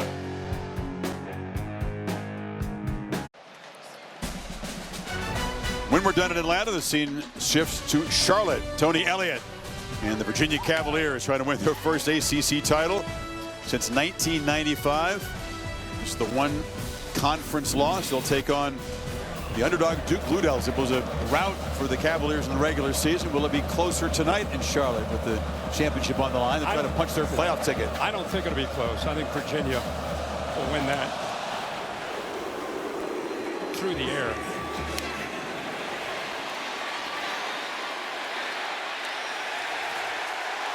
Helmet ripped off on Sear Brooks on the return. Big picture. ACC champion to get one of the final 2 CFP spots. Tulane punched their ticket. Knocking off North Texas. JMU, Sun Belt champion. Duke, even with the win over Virginia tonight, may be on the outside looking in. They have 7 wins coming into the game. And Duke has no shot at getting into the CFP, and they shouldn't at 7-5. If they win an ACC championship, that's a great accomplishment, but they'll not be in the CFP. Congratulations to Boise State, another conference championship. Bama backed up at the 13. Backed up 3 touchdowns. Again, a first down run. A.K. Deer off the left side. And the freshman wrestled down after a short game by Raylan Wilson. Laura. Well, Chris, as you know, Kirby Smart's big emphasis this week was winning third down defensively. He remembered that first game they played against Alabama, where Alabama was 13 for 19 on third down. Tonight, 1 for 6. Totally different deal. And Glenn Schumann has consistently emphasized this on the sideline, win third down to his defense. That's a good point, Laura. They're winning first and second down, too. Exactly right. Which is putting them in third and long situations. Simpson really eager to avoid another one of those right here on 2nd and 5. Little confusion. There was no one to hand the ball off, and he just slides down. Wow, things are getting worse by the second. Keep in mind, you're playing with a freshman back. You got Daniel Hill, 4. He's got some experience, obviously, but 0. A.K. Deer probably has a very bright future, but he miscommunication there with he and Ty Simpson. Boy, 62 total yards of offense, 4 first downs, 1 by penalty. Better off throwing it away right there. He took a 5-yard loss, and here comes another one of those third and longs. And here comes the pressure. Comes a blitz.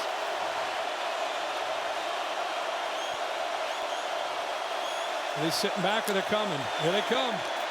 And the flag comes out. All eyes on those aggressive Georgia defenders. It was Gabe Harris up there. And the Tide apparently would be pushed back 5 more. False start. Offense, number 75. 5-yard penalty, remains third down. And he's fired up because there was movement by Georgia, but it was movement that was slanting. They weren't quite into the neutral zone, and the right guard there, Formby, ended up jumping, so it does push them back. I don't think he loved the fact that Gabe Harris knocked the quarterback down. That's what he saw, yeah.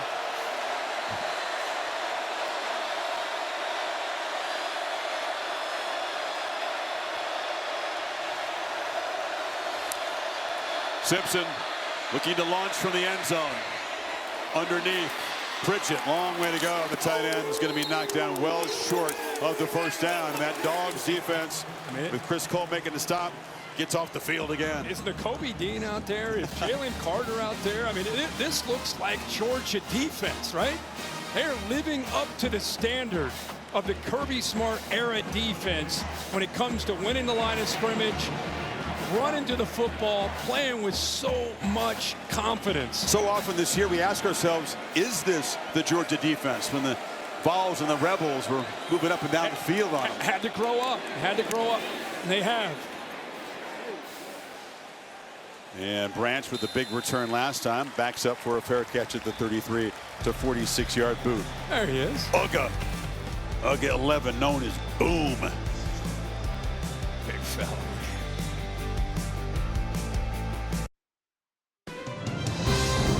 The SEC Championship on ABC, presented by Dr. Pepper, is brought to you by T-Mobile. Experience SEC like an MVP. With T-Mobile, you get America's best network and exclusive on-the-ground experiences. Every play is better with T-Mobile. See those 4 Alabama victories over Georgia in the SEC Championship game. Some of those really high-scoring, typically competitive games. Kirby Smart knows the job's still far from done, but a very positive start to the second half. They add 7 points to the lead.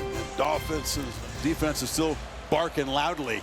Last time Bama had a first down, 8:40 remaining in the second quarter. Only 4 for the game. Bell, handoff inside, just heavy traffic. It's too crowded to make any room over there. Holly.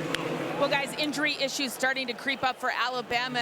Linebacker Justin Jefferson, who's tied as the leading tackler on this team, he can return the lower leg injury. I haven't seen him in there yet. But this is really big news. Xavier Brown, their corner, who was so good in the Iron Bowl last week, he is out and unlikely to return. Remember, Cam Calhoun was out the first half with targeting because of last week. Let's see if he comes in now. Team as beat up as any in the country. Now trying to get after Stockton, who escapes, and Gunnar Stockton slips out of traffic and dives forward for 8 yards. Well, they able to do a good job of pressuring him and finally have a chance. I think Georgia gets away with a hold there by the freshman 63 Glover. No call there, but they had eyes on him, but still able to show you what he has as far as those legs. That's why he's so dangerous to defend. He's throwing the ball so much better, so much more consistently, but then things break down and you got to contend with him creating. 40 yards rushing for Stockton, who is the leading rusher for the Dogs. Now here looking to throw, and catch is made by Humphreys. A nice cushion over there. Easy pitch and catch in front of Bray Hubbard. Yeah, they went maximum protection. I mean, everybody had 2 tight ends in. You had the running back in, create a one-on-one, but they got a personal foul. Hands to the face. They're going to bring it back. But that was an easy matchup against Hubbard. They missed a hold a couple plays back, but this time they get hands to the face on 63, who actually held. That's Glover. This time they see that right hand getting up there on Tim Keenan. It's nasty in that pit. It sure is. Big glove shoved in your face. Face mask scraping across the front of it. Nullifies the big gain and sets up a 3rd and 17.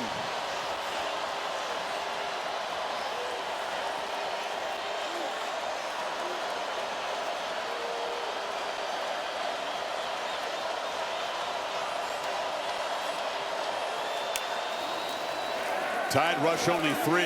Stockton across the middle. You knew he was going to have time. 8 dropped in coverage, though. The completion to Bell is short of the first down, of the Dogs will punt. Boy, did Bama catch a break with that hands to the face, because that's an easy first down. And not only is it a first down, new set of downs, but the clock, which is the enemy right now of Alabama, it would have continued. Kirk, this is an Alabama offense that, although they do create explosive plays really slow. Their average seconds per snap, 120th, I think, in the country. They average, 6.6 plays per drive. So methodical long drives is what they've been known for. Gonna have to pick up the tempo to try to get back in this game down 3 scores. That punt will bounce into the end zone. 5:40 in the 3rd quarter.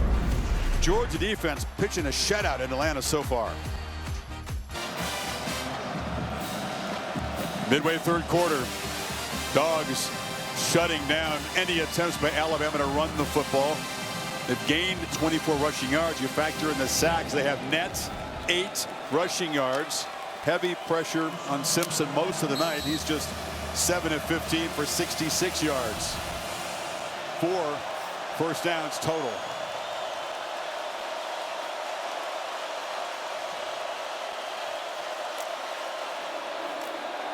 Play fake. Long throw. Again, it's low. This throw is perhaps affected by the pass rush from McLeod. Didn't quite get to Hill. And scooped it up for a short gain. Here's Jam Miller, the Texan, who was the top running back. Injured his ankle early in the eventual game-winning drive against Auburn. I don't know if it made a huge difference tonight. That's not to me. Georgia's just been that good? Yeah, I think it's more about the line of scrimmage. Hill hammers straight ahead.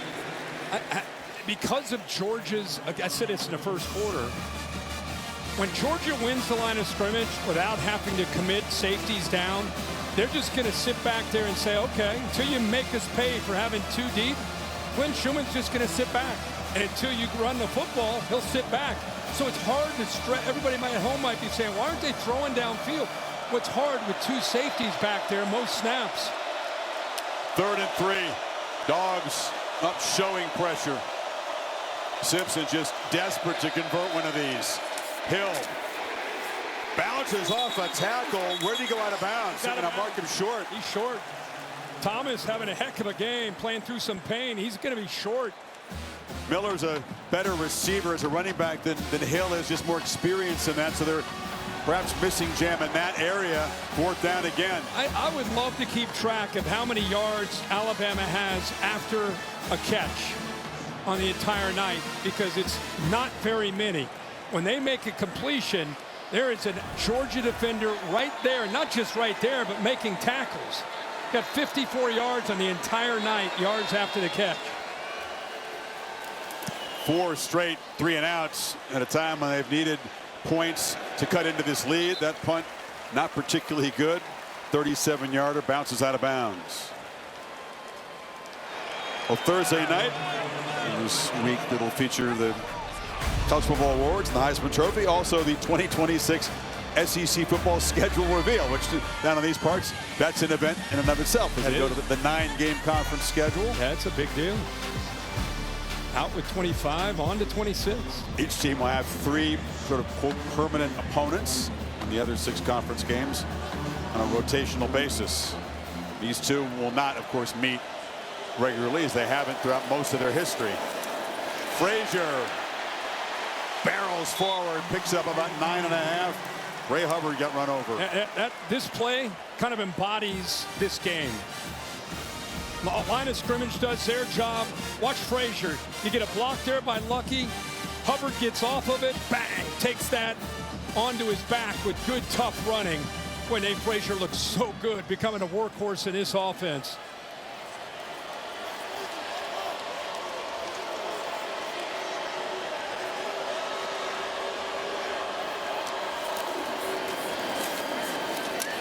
So many coaches, preach physicality. You hear it every week, but Kirby Smart lives it. He talked this week about how much they hit. We don't just get checks, we hit as well. And if you don't like it, you can leave. And when you leave, you want to watch where those guys transfer to. We want to put them on the schedule. We like scheduling teams that aren't physical. Yeah, he made that abundantly clear. Frazier, after that last carry, Chris, he got the first down, but came up a little bit slow, and he went off the field. So Josh McCray now in the game. And a misfire. False start. Offense, number 7. 5-yard penalty, remains first down. Creative run game. We've seen Dylan Bell get involved a couple of times rushing the football. Stockton's carried it 8 times. Frazier's been the workhorse. Chauncey Bowens, who's just coming back from injury, hasn't contributed much, but there's the depth of what Mike Bobo has to work with. And anytime you talk about a conference championship game, especially the SEC, you always think about who's going to run the football better. It's been pretty one-sided. Bell, again, out of that H-back roll, picks up 5 more. You know how many snaps right now Alabama's offense has across midfield as we hit the 2-minute mark in the third quarter? 3 snaps. Furthest they have gotten into Georgia territory is the 45. They only have 30 total plays. Remember, they ran 77 plays in the first meeting. They ran 24 more plays than the Dogs did and dominated time of possession. Georgia turning the tables on them here this afternoon. McCray hit in the backfield and wrestled down for a 3-yard loss by Justin Hill. Justin Hill out of Cincinnati went to Winton Woods High School. Very good program, and he's playing early in his career. He's been forced into duty with Jefferson not quite healthy, but he's been playing more and more these last few games and holding his own. LT Overton's absence tonight perhaps being felt by this Alabama front. He's a veteran, plays that bandit position. 3rd and 13. Jones checked down, has some space, but again, he's just not going to get that. They're playing off him. These 3rd and longs against these defenses just almost impossible. And I almost feel like Georgia with this lead, not that they're taking their foot off the gas, but very different mindset. Still, you know, obviously aggressive, but just playing smart. Working the clock. Had a few penalties there, but they're just trying to play smart, keep that clock moving. Don't want to turn the football over, give anything to Alabama too easy. The way their defense is playing, just keep Bama, make them have to go the long way.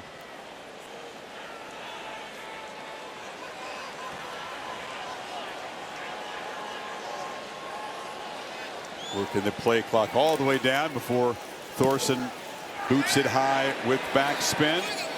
Adams makes the fair catch at the 8-yard line with 10 seconds to play here in the third quarter. The All-State bus is here. Sam keeping us comfortable this afternoon. What's the All-State good hands play? Let's look at Texas Tech. They finished off a remarkable year. What an interception. Really a turning point in the game. It was still somewhat close. That was a big one. Their entire defense.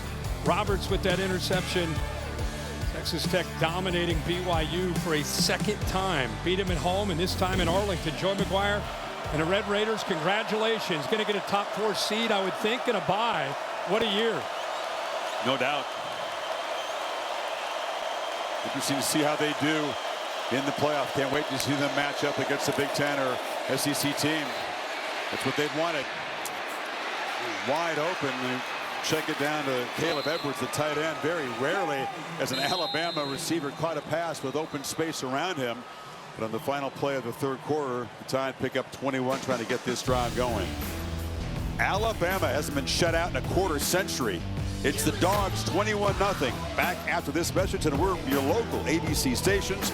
You're watching the SEC Championship on ABC.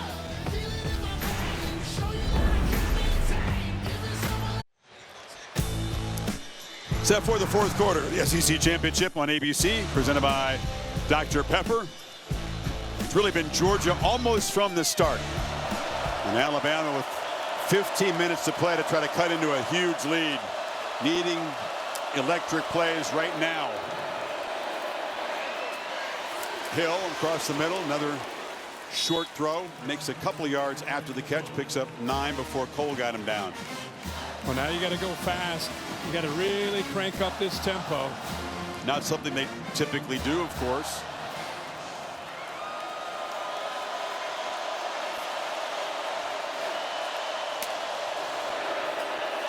Pressure comes. Simpson swallowed up.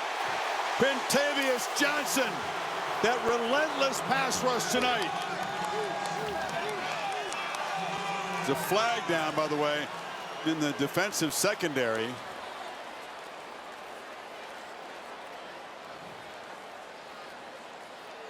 He'll be smart way out on the field.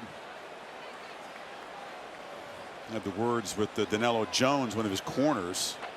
After the play, personal foul, unnecessary roughness, defense, number 15. 15-yard penalty will be added to the dead ball spot. First down, Alabama. Very costly. That's on Jones. Chris, I just want to show you the importance. You see it all the time. Quarterback's pointing out to Mike and which way you turn the protection. The offensive line turns this way. And watch what happens with a blitz in the end. You got a 2-on-1 situation. Line turns one way, back tries to come over and help, doesn't really step up to help out on that blitz by Chris Cole, but he turned the offensive line the wrong way, and the pressure came the other side. So the sack counts. It would have been 3rd and a mile. That dead ball foul gives Alabama a first down to the 45. Simpson ball batted in the air and caught.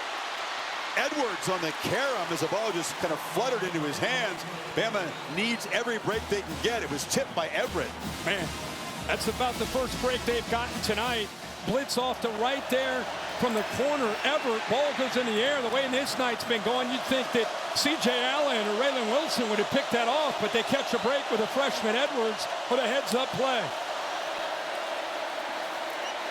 Another short throw over the middle and pick up about 4 to Hill. Yeah, Georgia's keeping everybody back. Go back to that penalty with DeMello Jones. This is after the whistle. Obviously, that's what made Kirby. You saw Kirby over on the sidelines jumping up and down. That was what he was frustrated with. Not just the penalty, but one of his players with a 21-point lead doing a thing he just can't do. It's a mental error. Horton jawing, but they're always going to get the retaliation. Oh, dropped by Hill in the flat. You're definitely seeing the absence of Jam Miller come into play here. He's just an accomplished receiver out of the backfield, a trusted target for Simpson. Hill, that's not his natural role. No, not at all. And, you know, some of the other backs that are younger, but the tough part with them is when it comes to the protection. Time it's a classic case of Hill just hearing footsteps, looking upfield before he's able to catch it. It's 4-down territory for Alabama. Needs 6 on 3rd.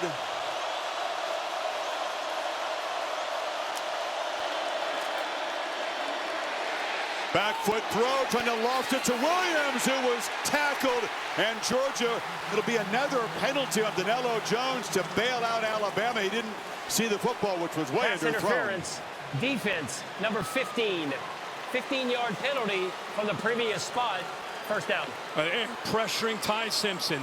Every single time he throws the ball, this time it's C.J. Allen in his face. That's why there's nothing on the ball. And how often do you see it? The corner that gets out of phase, ball's underthrown. Williams trying to work back, gets hands on him, doesn't turn to look for the football. So an easy penalty there on pass interference on the Dogs. So 2 penalties on Jones, setting up Alabama as they finally try to dent the scoreboard here. Quiet night for this guy, Bernard.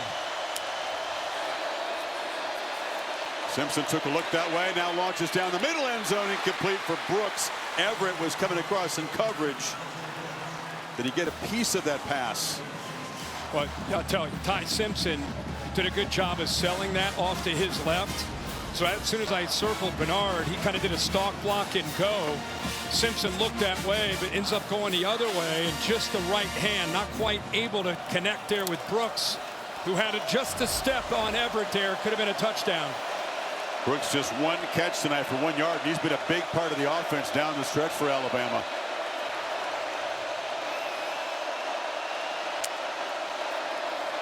Pressure again. Lofted toward the end zone. Williams could not come up with it. Defended by Ellis Robinson. Now they keep bringing blitzes, and until you make them pay for it, they're not going to get out of it. One-on-one, can you beat them? Ball's there. Ryan Williams just drops it. Right there, right through his hands. I don't feel like he's ever been a natural ball catcher. Like he just doesn't seem to have those natural hands. Earlier this year, the ball would be going through his hands into his chest. That time it was right where it needed to be, and it just went through the hands, and they miss another opportunity. Would have been a good catch, but a play they needed to make. He's had 8 drops on this season. That's a lot. 3rd and 5. Underneath, it's Bernard, who never drops the ball. Working free, Jeremy Bernard still running. He will score. Touchdown, Alabama on the board, finally. Well, you were calling for Ryan Williams last week. I've been calling for Jeremy Bernard tonight just because he could do that. He could be arguably their best football player on the Alabama roster. You got to just find different ways. This time they use motion try to get him into the screen, the middle screen. That play right there on K.J. Bolton, the stiff arm, and then Dalen Everett, another stiff arm. 91-yard drive, Kirk. And they did play with some urgency in tempo. Only took 2:37. Now those two major penalties on Jones played a huge part, but suddenly it's back to a 2-score game. Bernard finally announces himself as an impact player in this game. 21-7 Dogs. 12:33 to go in Atlanta.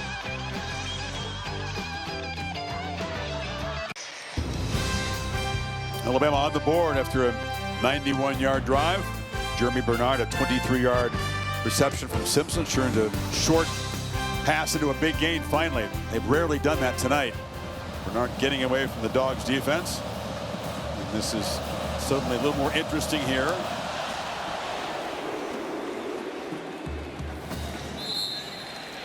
Players Spotlight brought to you by Tecovas. The center was the focal point with Drew Bobo out tonight. How's Malachi Tolliver done? You know what? He's done pretty well. You lose continuity when you lose a veteran center. That was a big question early. That was early in the game where they were able to work around him. But I tell you, he's kind of settled in, done really well in the run. Pass pro, haven't really necessarily called him out at all tonight. So for a guy that only played against Charlotte, last week when Bobo went down, he had to step in against Georgia Tech and he had a week to get ready against this Bama defense. So far into this fourth quarter, doing a good job. Stockton on the move on first down. Sideline pitch. And Branch works his way back and dives forward for a 7-yard gain. Anybody that's watched Georgia football knows that when the fourth quarter comes around, Gunnar Stockton has played his best football. In fact, he's done so well in the fourth quarter that the coaches have tried to encourage him. Hey, man, trust it early and let it go. We don't want you just to be that aggressive guy in the fourth quarter. Some of that's been in Knoxville and against Ole Miss when they've had to get aggressive and play with some urgency. But, man, he plays at a different kind of speed in the fourth quarter.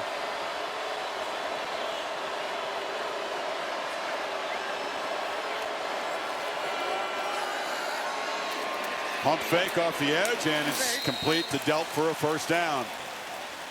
So Bobo calling a couple passes. Yeah, important to answer for Georgia, just because in this dome right now, it's, you know, you can't tell with all the crimson and red, but it does feel like a 50-50 crowd. Alabama, for the first time after that touchdown, their crowd's starting to feel good.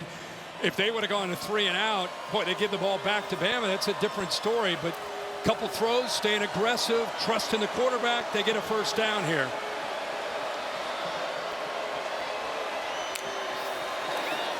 It's Bell coming across. Stockton faked it to him, and he'll be hit by Keenan for a loss. Kane Womack, the defensive coordinator from Alabama. Anytime you see motion with Dylan Bell or Zachariah Branch, it's either going to be a jet sweep or it's going to be a quick throw. It's just an extension of their run game. He had 9 Crimson Tide defenders flying downhill. Nowhere to go that time for Bell. Keep in mind, Holly told you Xavier Brown is out of the game. Damani Jackson opposite of the true freshman, DeJohn Lee on the outside. Keeper, Stockton, lowers the shoulder and falls forward. Hill Green right there. You got to keep an eye on that. That was a tough hit right there. Yeah, that's the risk you take with this +1. It's a tough thing for the defense to deal with because you got the running back leading the way, Nate Frazier, but that's the big hit there by 41, right on the head. Stockton was fired up. He was, I don't know, he was talking to one of his offensive linemen after that play. He's taken a few big hits here these last few plays. Need 4 on third down. Keep the drive going. Trying to scramble for it. Not going to get there. He was closed down. Keenan made the tackle. Quay Russo got there and forced the issue. And the Tide do get that stop you're talking about. Boy, Chris, this is remarkable here on this third down. And he's not necessarily known for his ability to rush the quarterback, but look where he's lined up on the right side. He comes all the way over. If he doesn't make that move that was designed for him to come around on that twist, but he keeps the edge of the defense against a very mobile quarterback. What a play. So Georgia got 1 first down, used 3 minutes of clock, but will now give it back to Ty Simpson with 9:18 to play. Thorson is just an animal punting the ball. Deep boot, and it's muffed initially by Adams. A scrum for it. Did he retain possession? This could be disastrous for Bama, but number 7 runs out of there with the football, says, hey, no problem. It was adventurous, though, and the Tide will be backed up at their 5. Again, a long way to go, but within 14.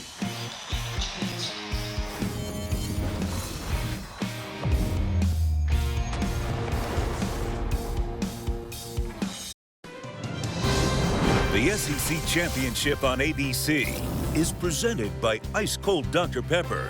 College football, it's a pepper thing.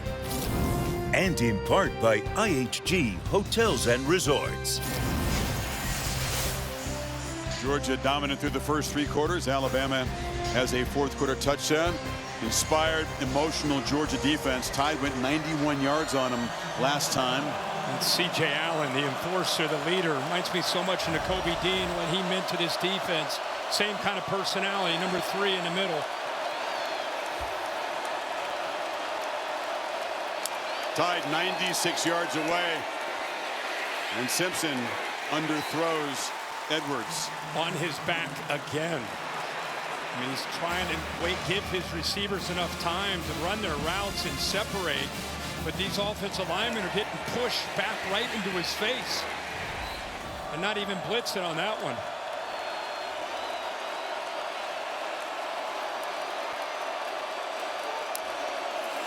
Pressure comes again. Ball out. Catch made. And it's Bernard.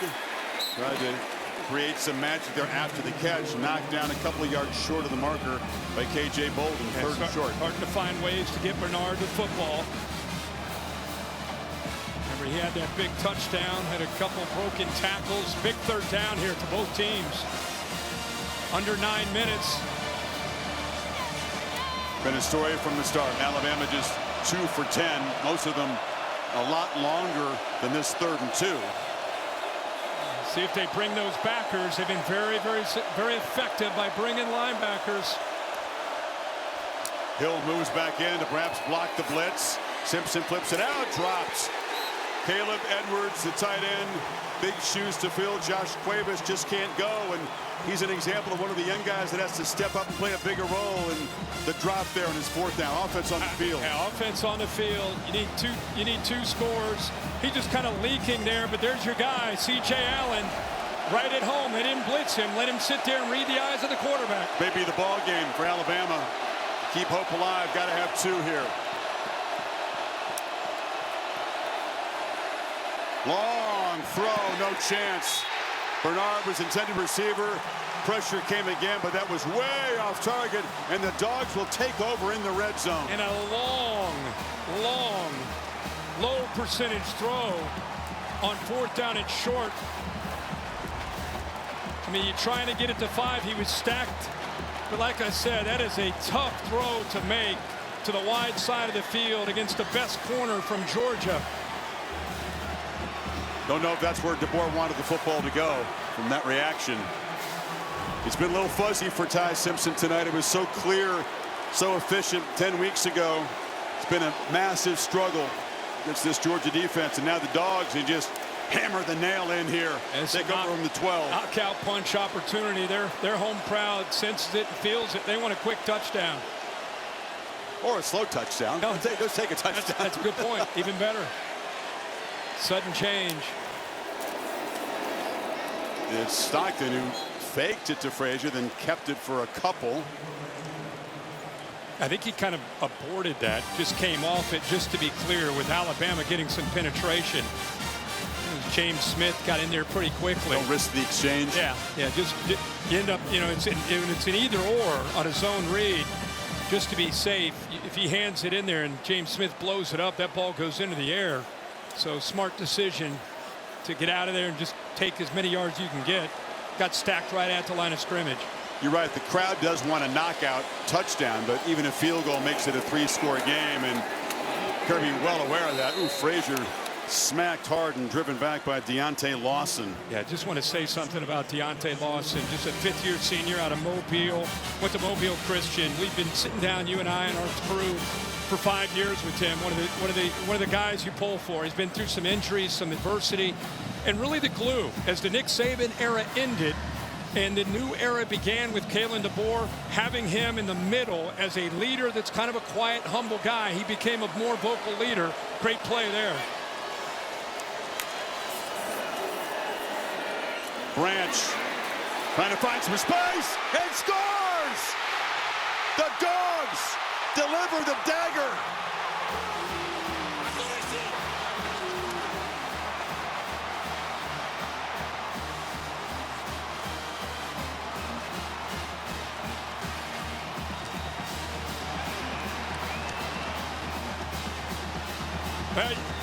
Kane Womack, first thing he said is we've got to leverage the football, especially when Zachariah Branch has it.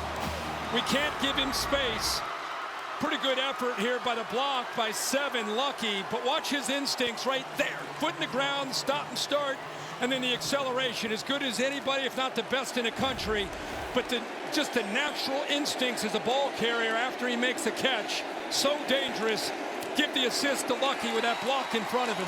The way that Branch has evolved, he was kind of a secondary weapon, kind of a jet sweep, bubble screen kind of guy. They really featured Colby Young early. He got hurt. Branch has stepped up tonight. Look at the acceleration. Dogs back up 3 scores, 6:51 away from an SEC championship. What's a mine, so get what's a yours. You get one shot, one opportunity. Give me some of that power.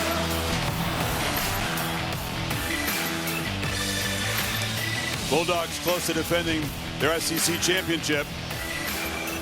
1 net rushing yard for Alabama, their longest run tonight, Kirk, 5 yards. That one factors in the 2 sacks against Simpson. Here's that 4th down play in the previous possession. Yeah. Gutsy call, surprised with the decision to throw it as far as they threw that against a top corner. And Georgia takes advantage of the short field. What a move. He's been doing it all year, like you said. And this is the guy that we're going to start throwing around game balls for Georgia.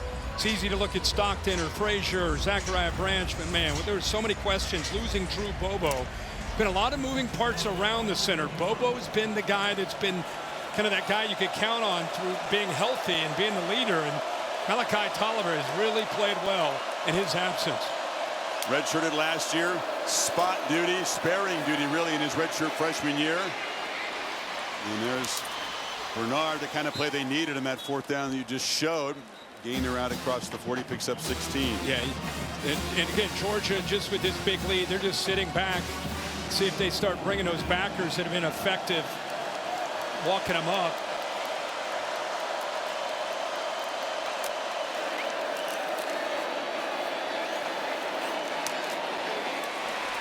Catch made just short of the marker. And Jones drives Bernard back. They're just rushing forward, dropping 7 into coverage.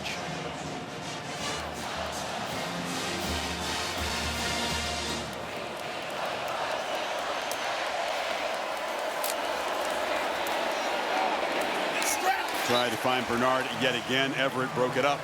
Yeah, again, I think there are people watching right now, and I think if you're a Miami fan, I personally think Miami's going to be in, because I think BYU's loss the 2nd time to Texas Tech could ultimately impact them.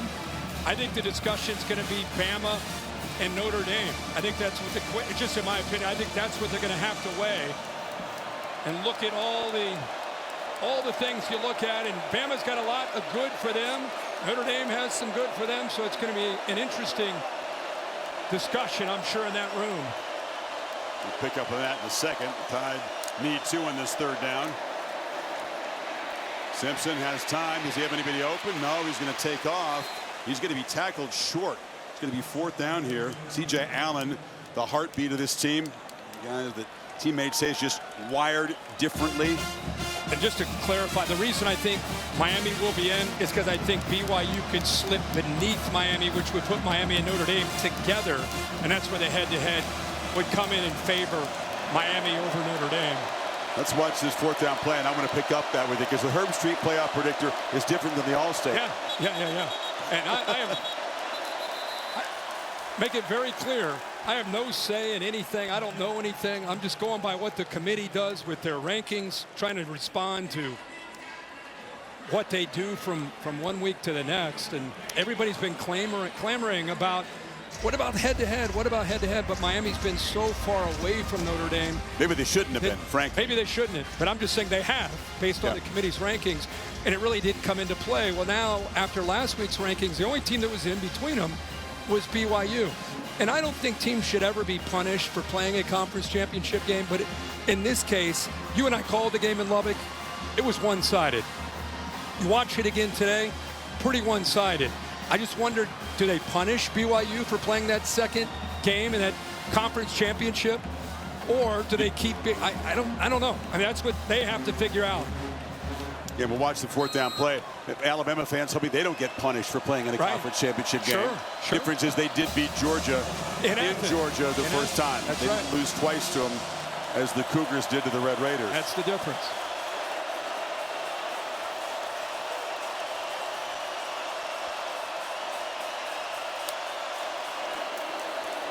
Simpson, and they work hard to find Edwards, who releases late and converts the first down to the 41.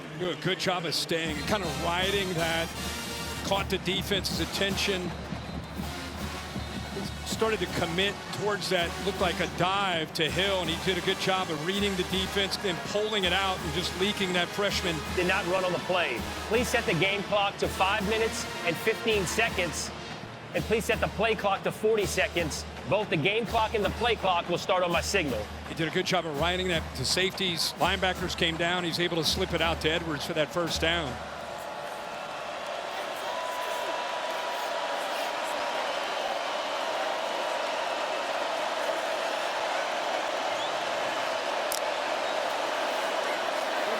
Pressure is picked up this time. Simpson, long throw into traffic. Dangerous pass attempt. K.J. Bolden was patrolling the area. Kirby knew they were that close to a pick. And Ellis Robinson won. Watch him. He's reading the quarterback. He doesn't even go with the receiver. He's got a safety over top. And I think with the very close by Bolden making a play on the ball, but Ellis Robinson's right there too. So you have two different defenders right there. And Kirby knows they missed one there. Good job of disguising that coverage. Bolden may have broken up an interception from his teammate. Robinson was waiting for the football.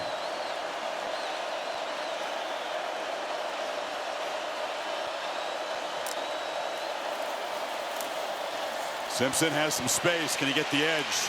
He could not escape Zayden Walker, the young edge rusher, who lose 5. He lined up over the center right here, and then he just watches him. He's just spying.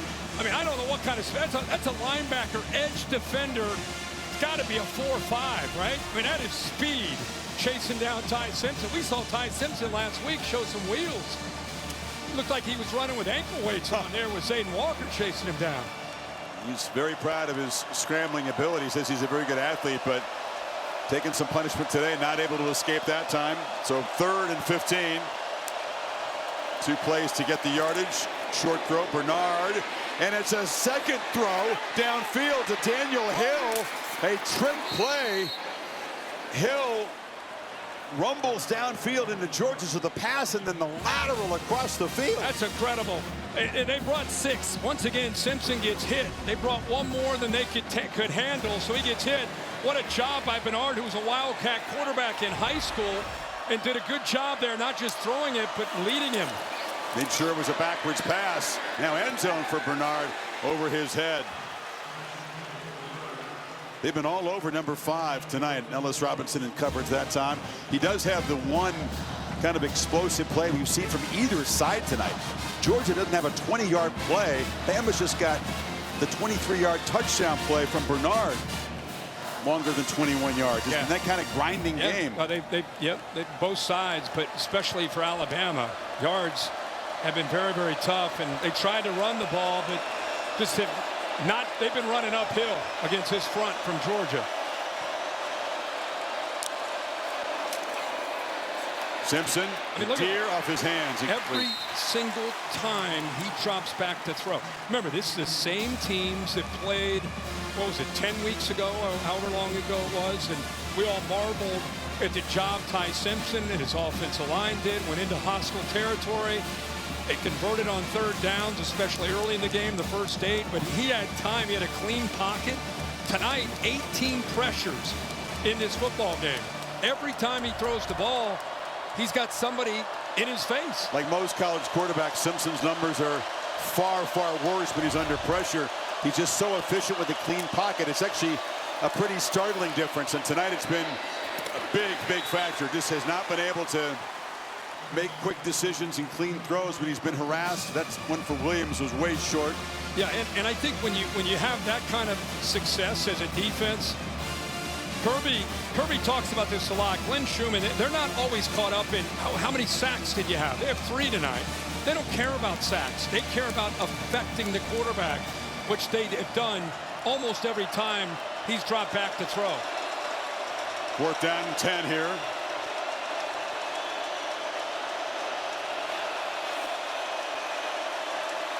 Dogs looking for one more big defensive play to punctuate this performance.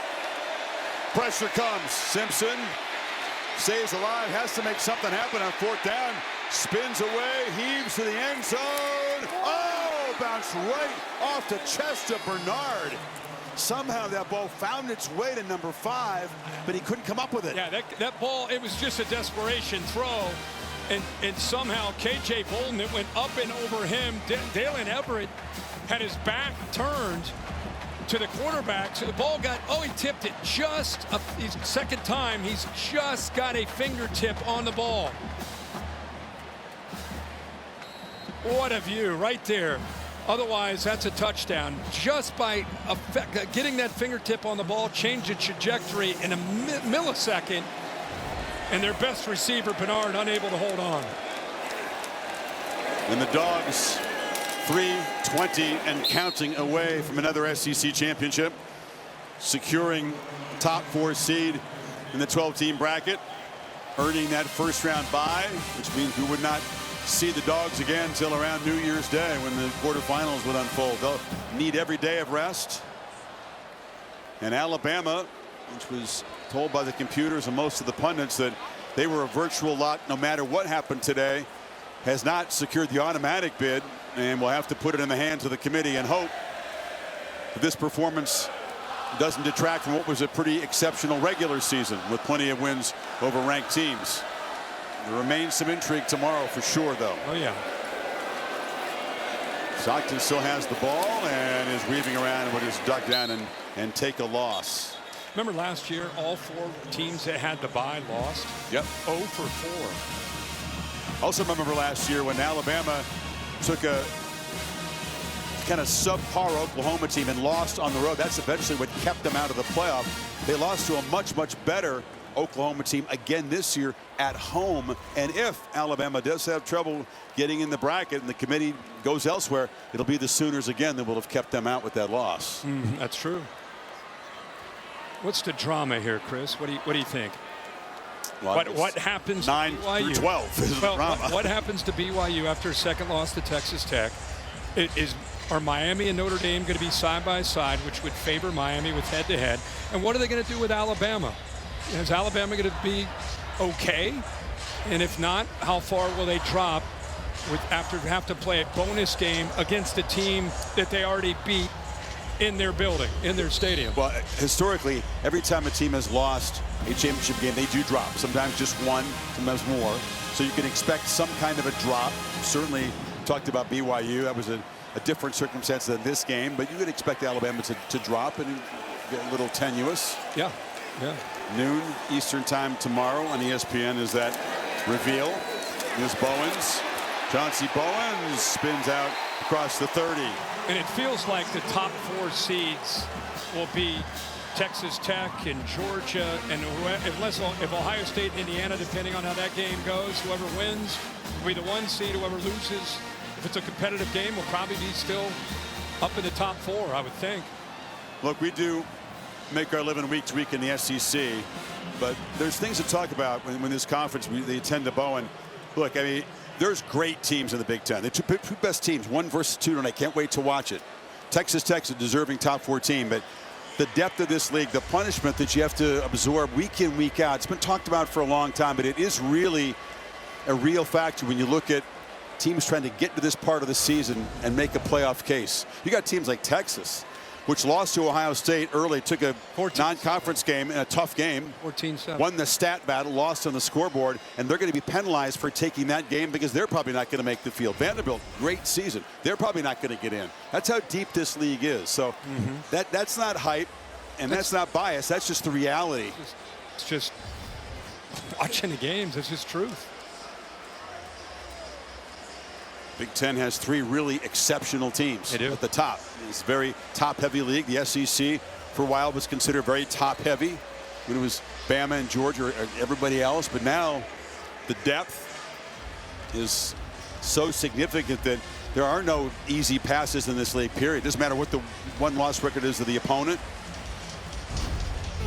Be prepared to battle. Georgia out battling Alabama, 2 minutes away from backing up last season's SEC championship.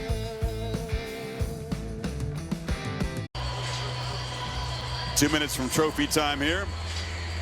I'll have that for you after the game, the SEC championship game trophy. I'll have that for you here on ABC.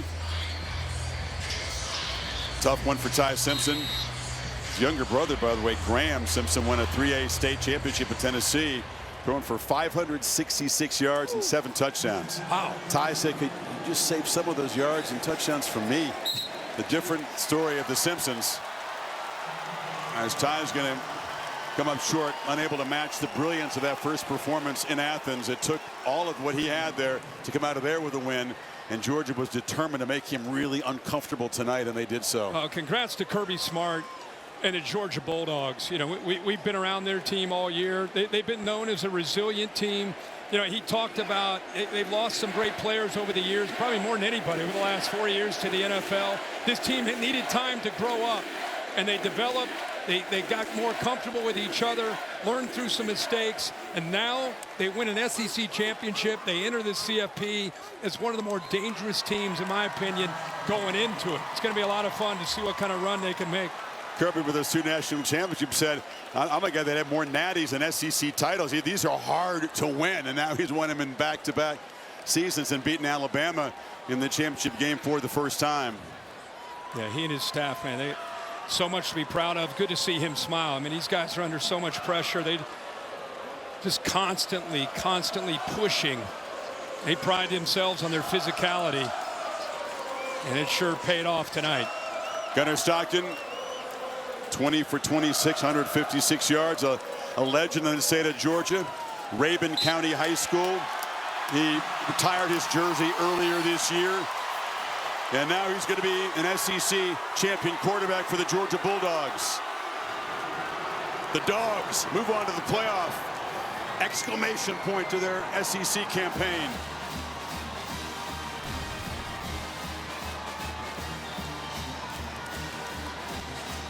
And let's hear from Kirby with Holly. Well, Coach, how sweet is redemption when it comes with an SEC championship trophy? Well, it's not about redemption. They got a great program, great head coach. It's about our team tonight. These guys have been told and doubted, and since that last game, they can't beat this team. Our team was really physical tonight, played an excellent game, really proud of them, and proud for these Georgia fans, man. Your defense rose up and put on one of the best shows of their season. How did they do it? -3 yards rushing allowed. Trey Scott, Lynn Schumann, Thacker, T-Rob, Dante, that defensive staff's incredible. And that's Schumann and them's defense. That ain't my defense. That's Schumann and them's defense. Incredible job. Coach, you've said all season this is a team that cannot be killed. How does this give you some momentum moving into the playoff? Well, we got to keep getting better. We got a lot of young players who stepped up tonight. We had a lot of injuries. They had a lot of injuries. Proud as hell for this team. Thank you, Coach. Let's go to Laura with Gunnar Stockton. All right, thank you so much, Holly and Gunnar. This time last year, you're thrust into this game with no warning. Now you're able to win this game, and this is your team. What allowed for your success tonight? This is awesome. Just the journey of this season has been so far. It's been awesome. Just being able to play with all the teammates. I love everybody, and it's been amazing. I'm glad we have another road ahead. Yeah, I know it breaks your heart that your friend, center Drew Bobo, couldn't play in this one, but what can you say about the way that Malachi Tolliver stepped up? Yeah, Malachi did a great job. He just stepped up and he played his butt off today. And I know this one hurts for Drew, just how much it means to him, but Malachi did a heck of a good job, and I was proud of him. You got a front row seat to seeing your defense absolutely hunt Ty Simpson. What did they show you tonight? Yeah, that's what I had to go against every day in practice. So I know what Ty feels like, but I thought the defense did a great job and held them to little points. I know you guys didn't want to make too much of this being a rematch, but you were able to get the better of this Alabama team after they did that to you at your place earlier this season. How would you describe just how well this Georgia team is playing right now when it matters most?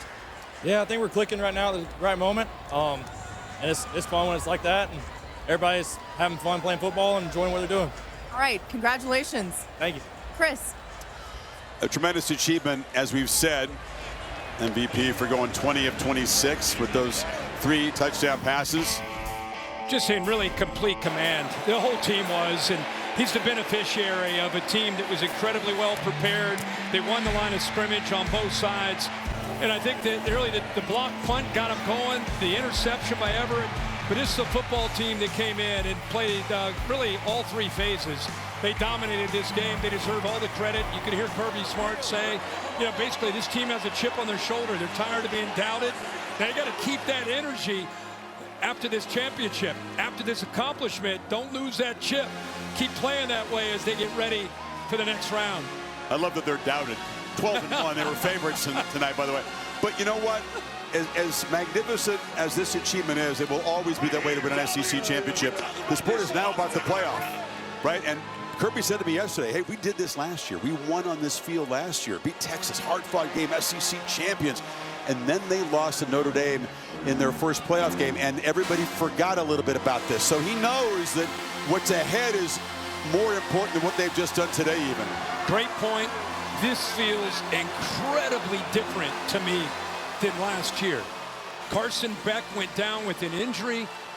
Gunnar Stockton stepped in, and while it was great that he stepped in and he's a talented player, he just didn't have a lot of experience. His first start was a playoff game. Right. So it was, you just didn't really know. Great team, but you just didn't know what you had there. This team is doing this. This team is saying, bring anybody on. You know, so I think it's a very different set of circumstances as long as they get this accomplishment and keep that edge that they played with tonight. They'll be tough for anybody to beat. I don't think they're going to lose in the first round here. I'm just saying that there's so much hinges on that. As great as this is, you're still, when you're the level of Georgia, you're judged by what you do, quarters, semis, championship game, etc. And if they get to bye, it gives them some opportunities to get healthy. This is a banged-up football team. A lot of guys had to play through some injuries tonight. Gives them a chance to recover and really get their mind and I think their bodies right to make a run in the postseason. And for Alabama, which faced this Georgia defense, we'll talk about their situation in a second. Really early on, the Dogs were swarming, hitting hard, pressuring Simpson. Yeah, it was a tremendous effort. I think the Glenn Schumann, I'm glad Kirby Smart said that. This is Glenn Schumann's defense. Everything they did, they just seemed to be one step ahead of what Ryan Grubb and this offense is trying to do. They won the line of scrimmage. They were bringing a variety of different blitzes. I mean, Ty Simpson, his head was on a swivel. His defense is led by C.J. Allen, number 3, and he made a lot of plays, but they were very, very well prepared, especially considering they lost to this same team. This time it would be a different story. There's Glenn Schumann right now, right there with his kid. It looks like these blitzers. They're all over him like they were over Simpson. Exactly. I tell you, they will need that time off. At 3 weeks, I guess, till they're back on the field. Even if you do get a first-round bye, you got a couple weeks before recovering. And that does get me to Alabama because that's also part of this equation. One of the 4-way ties for the regular season title in the SEC. But now they have to wonder in this new era if what the committee saw here gives them pause. Where do they drop? Are they really in that conversation? Is it really Alabama versus Notre Dame, Alabama versus Miami, et cetera? I think there's going to have to be a discussion with what happened to BYU today. Where will BYU go? And then it's Alabama, Notre Dame, and Miami. And I think Miami will end up having the edge. So now you're down to Alabama and Notre Dame. That's how I look at it. And it just depends on what the subjective analysis will be with the committee based on watching this game.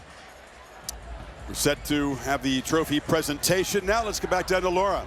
All right, thank you, Chris. And fans, welcome to the 2025 SEC Football Championship Trophy presentation.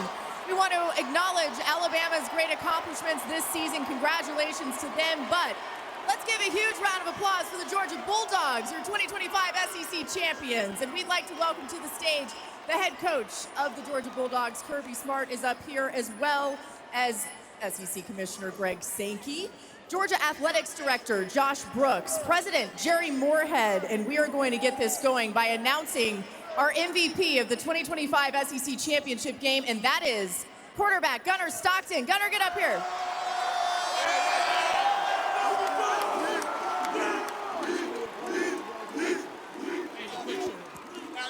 Now listen, Gunnar, I know you don't like to take a ton of credit, and you love to give the credit to your teammates, but when we were just about to do the interview down there, a couple of your teammates were coming by and they said, he's the one. What can you say about this group and the way they've supported you?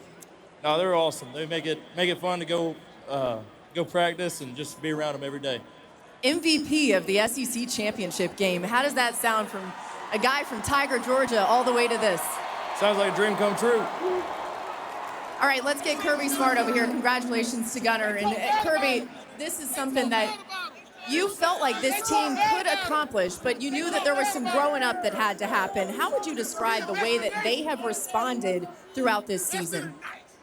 They've responded in the face of so much adversity, so much criticism, and they just kept getting better and better. A couple of them just told me they want to go back and practice tonight. They said they want to get out there tonight and get a bloody Tuesday when we get back home. That's the kind of mentality this team has. They want to practice some more. They want to practice some more. They love contact, and we love them.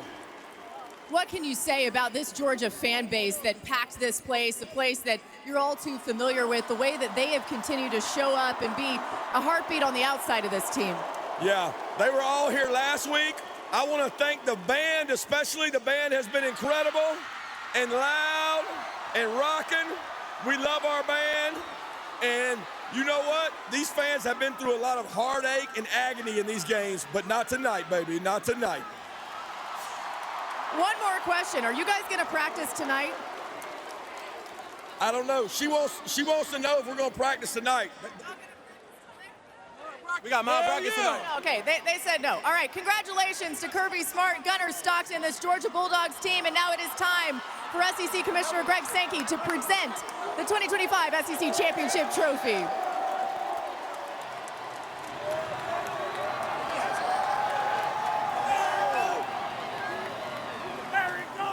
Chris, I'll send it back to you. Confetti falling inside. Just what we saw last year for Georgia. They'll now try to build on this and make a deeper run. Kirby Smart, but emotional about the achievement of winning the SEC. And then he went to church there and started talking about everything to do with the Georgia program. He get fired up. Got the band going, and they should show up, support. But I do love how you got to find a way to get an edge, right? They disrespect us. They don't. A lot of criticism. I'm like, wow. I haven't heard a ton of criticism myself. This is not only a great team, it's a great program, and it's a program that every single year they're going to be in play, and they've done it again. And like I said, this is different than last year. This team is trending up as they get ready for these next few weeks to maybe a month. The only blemish was that home field loss to Alabama 10 weeks ago. Hard to kill has been the motto all season long for this Brazilian team, and they're going to be hard to kill in the postseason.